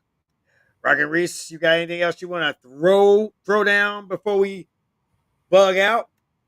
Nope. No, I'm pretty much covered right there, man. So yeah, everybody also for those of you who like me are dealing with some weather issues, yeah, everybody please make sure that y'all got enough supplies to keep warm this weekend. Yeah. And yeah, make sure if y'all could go out and support a neighbor if they need some help, like digging out the snow, or if they if you got some spare firewood that you can use for the fireplace, or maybe some spare gas, depending on like how the or maybe even maybe do a little HVAC for them if you know how to do that type of stuff. So they can get the heat going. Yeah. Be able to help them out, y'all. But one time, I actually wish my brother was actually around for that one. He probably would love. He probably would be like volunteering his tribute. Any reason to see her take a road trip, he'd be all for it. Folks, we reached the end for now. We got playoffs going on in literally a few hours. I want y'all to have fun. I want y'all to be humble. I want y'all to be happy. Please, by all means, if you, as I said before, California is still a part of us. We all may have family, friends, and whatnot that are in California. If you can help. If you can donate. Either way, even some good feel-good messages to them, especially those first responders, will work out well for them. But until then, on behalf of this mofo right here, Angelo Rockins, I am the OG himself, the original asshole. I am Capitez Ford. And in all fairness, this would be the part where I would say we want the smoke, but I've kind of figured that'd be a little bit apropos right now. So now, let's go, Kenny Star. Bye, Kenny. Welcome back. It's good to see you there, Kenny. Lovely seeing you. On behalf of Angelo Rockets, I am Capitez Ford. This has been Aftermath Playoff Edition. And of course, folks, this is the part where we all bid you all adieu. So, on behalf of the Rockin' One and the Capitez, goodbye. Mwah, and good night. Bang! You're talking to the Rolex. Diamond ring. Hit stealing. Wheeler dealing. Limousine right. Bottles and bitches, believe me back in business. The shit I be smoking is highly recommended. This all of my niggas pushing the limit. Mile high got me over here in the flight. Been around the mission to knock the pillars of this industry on their ass. We ain't reading history books anymore, baby. We writing them. This is what you call a paradigm shift. Inexcusable. Playoffs? Don't talk about playoffs. You kidding me? Playoffs? I just hope we can win a game. Another Your game. balls are made of pussy. Let me tell you something. Me and you, one-on-one, no one else around. I will beat your ass like a Cherokee drum. And if you don't,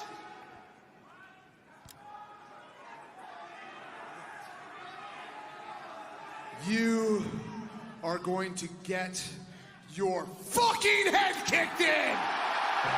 Ladies and gentlemen, this is the main event of the evening. And now, it's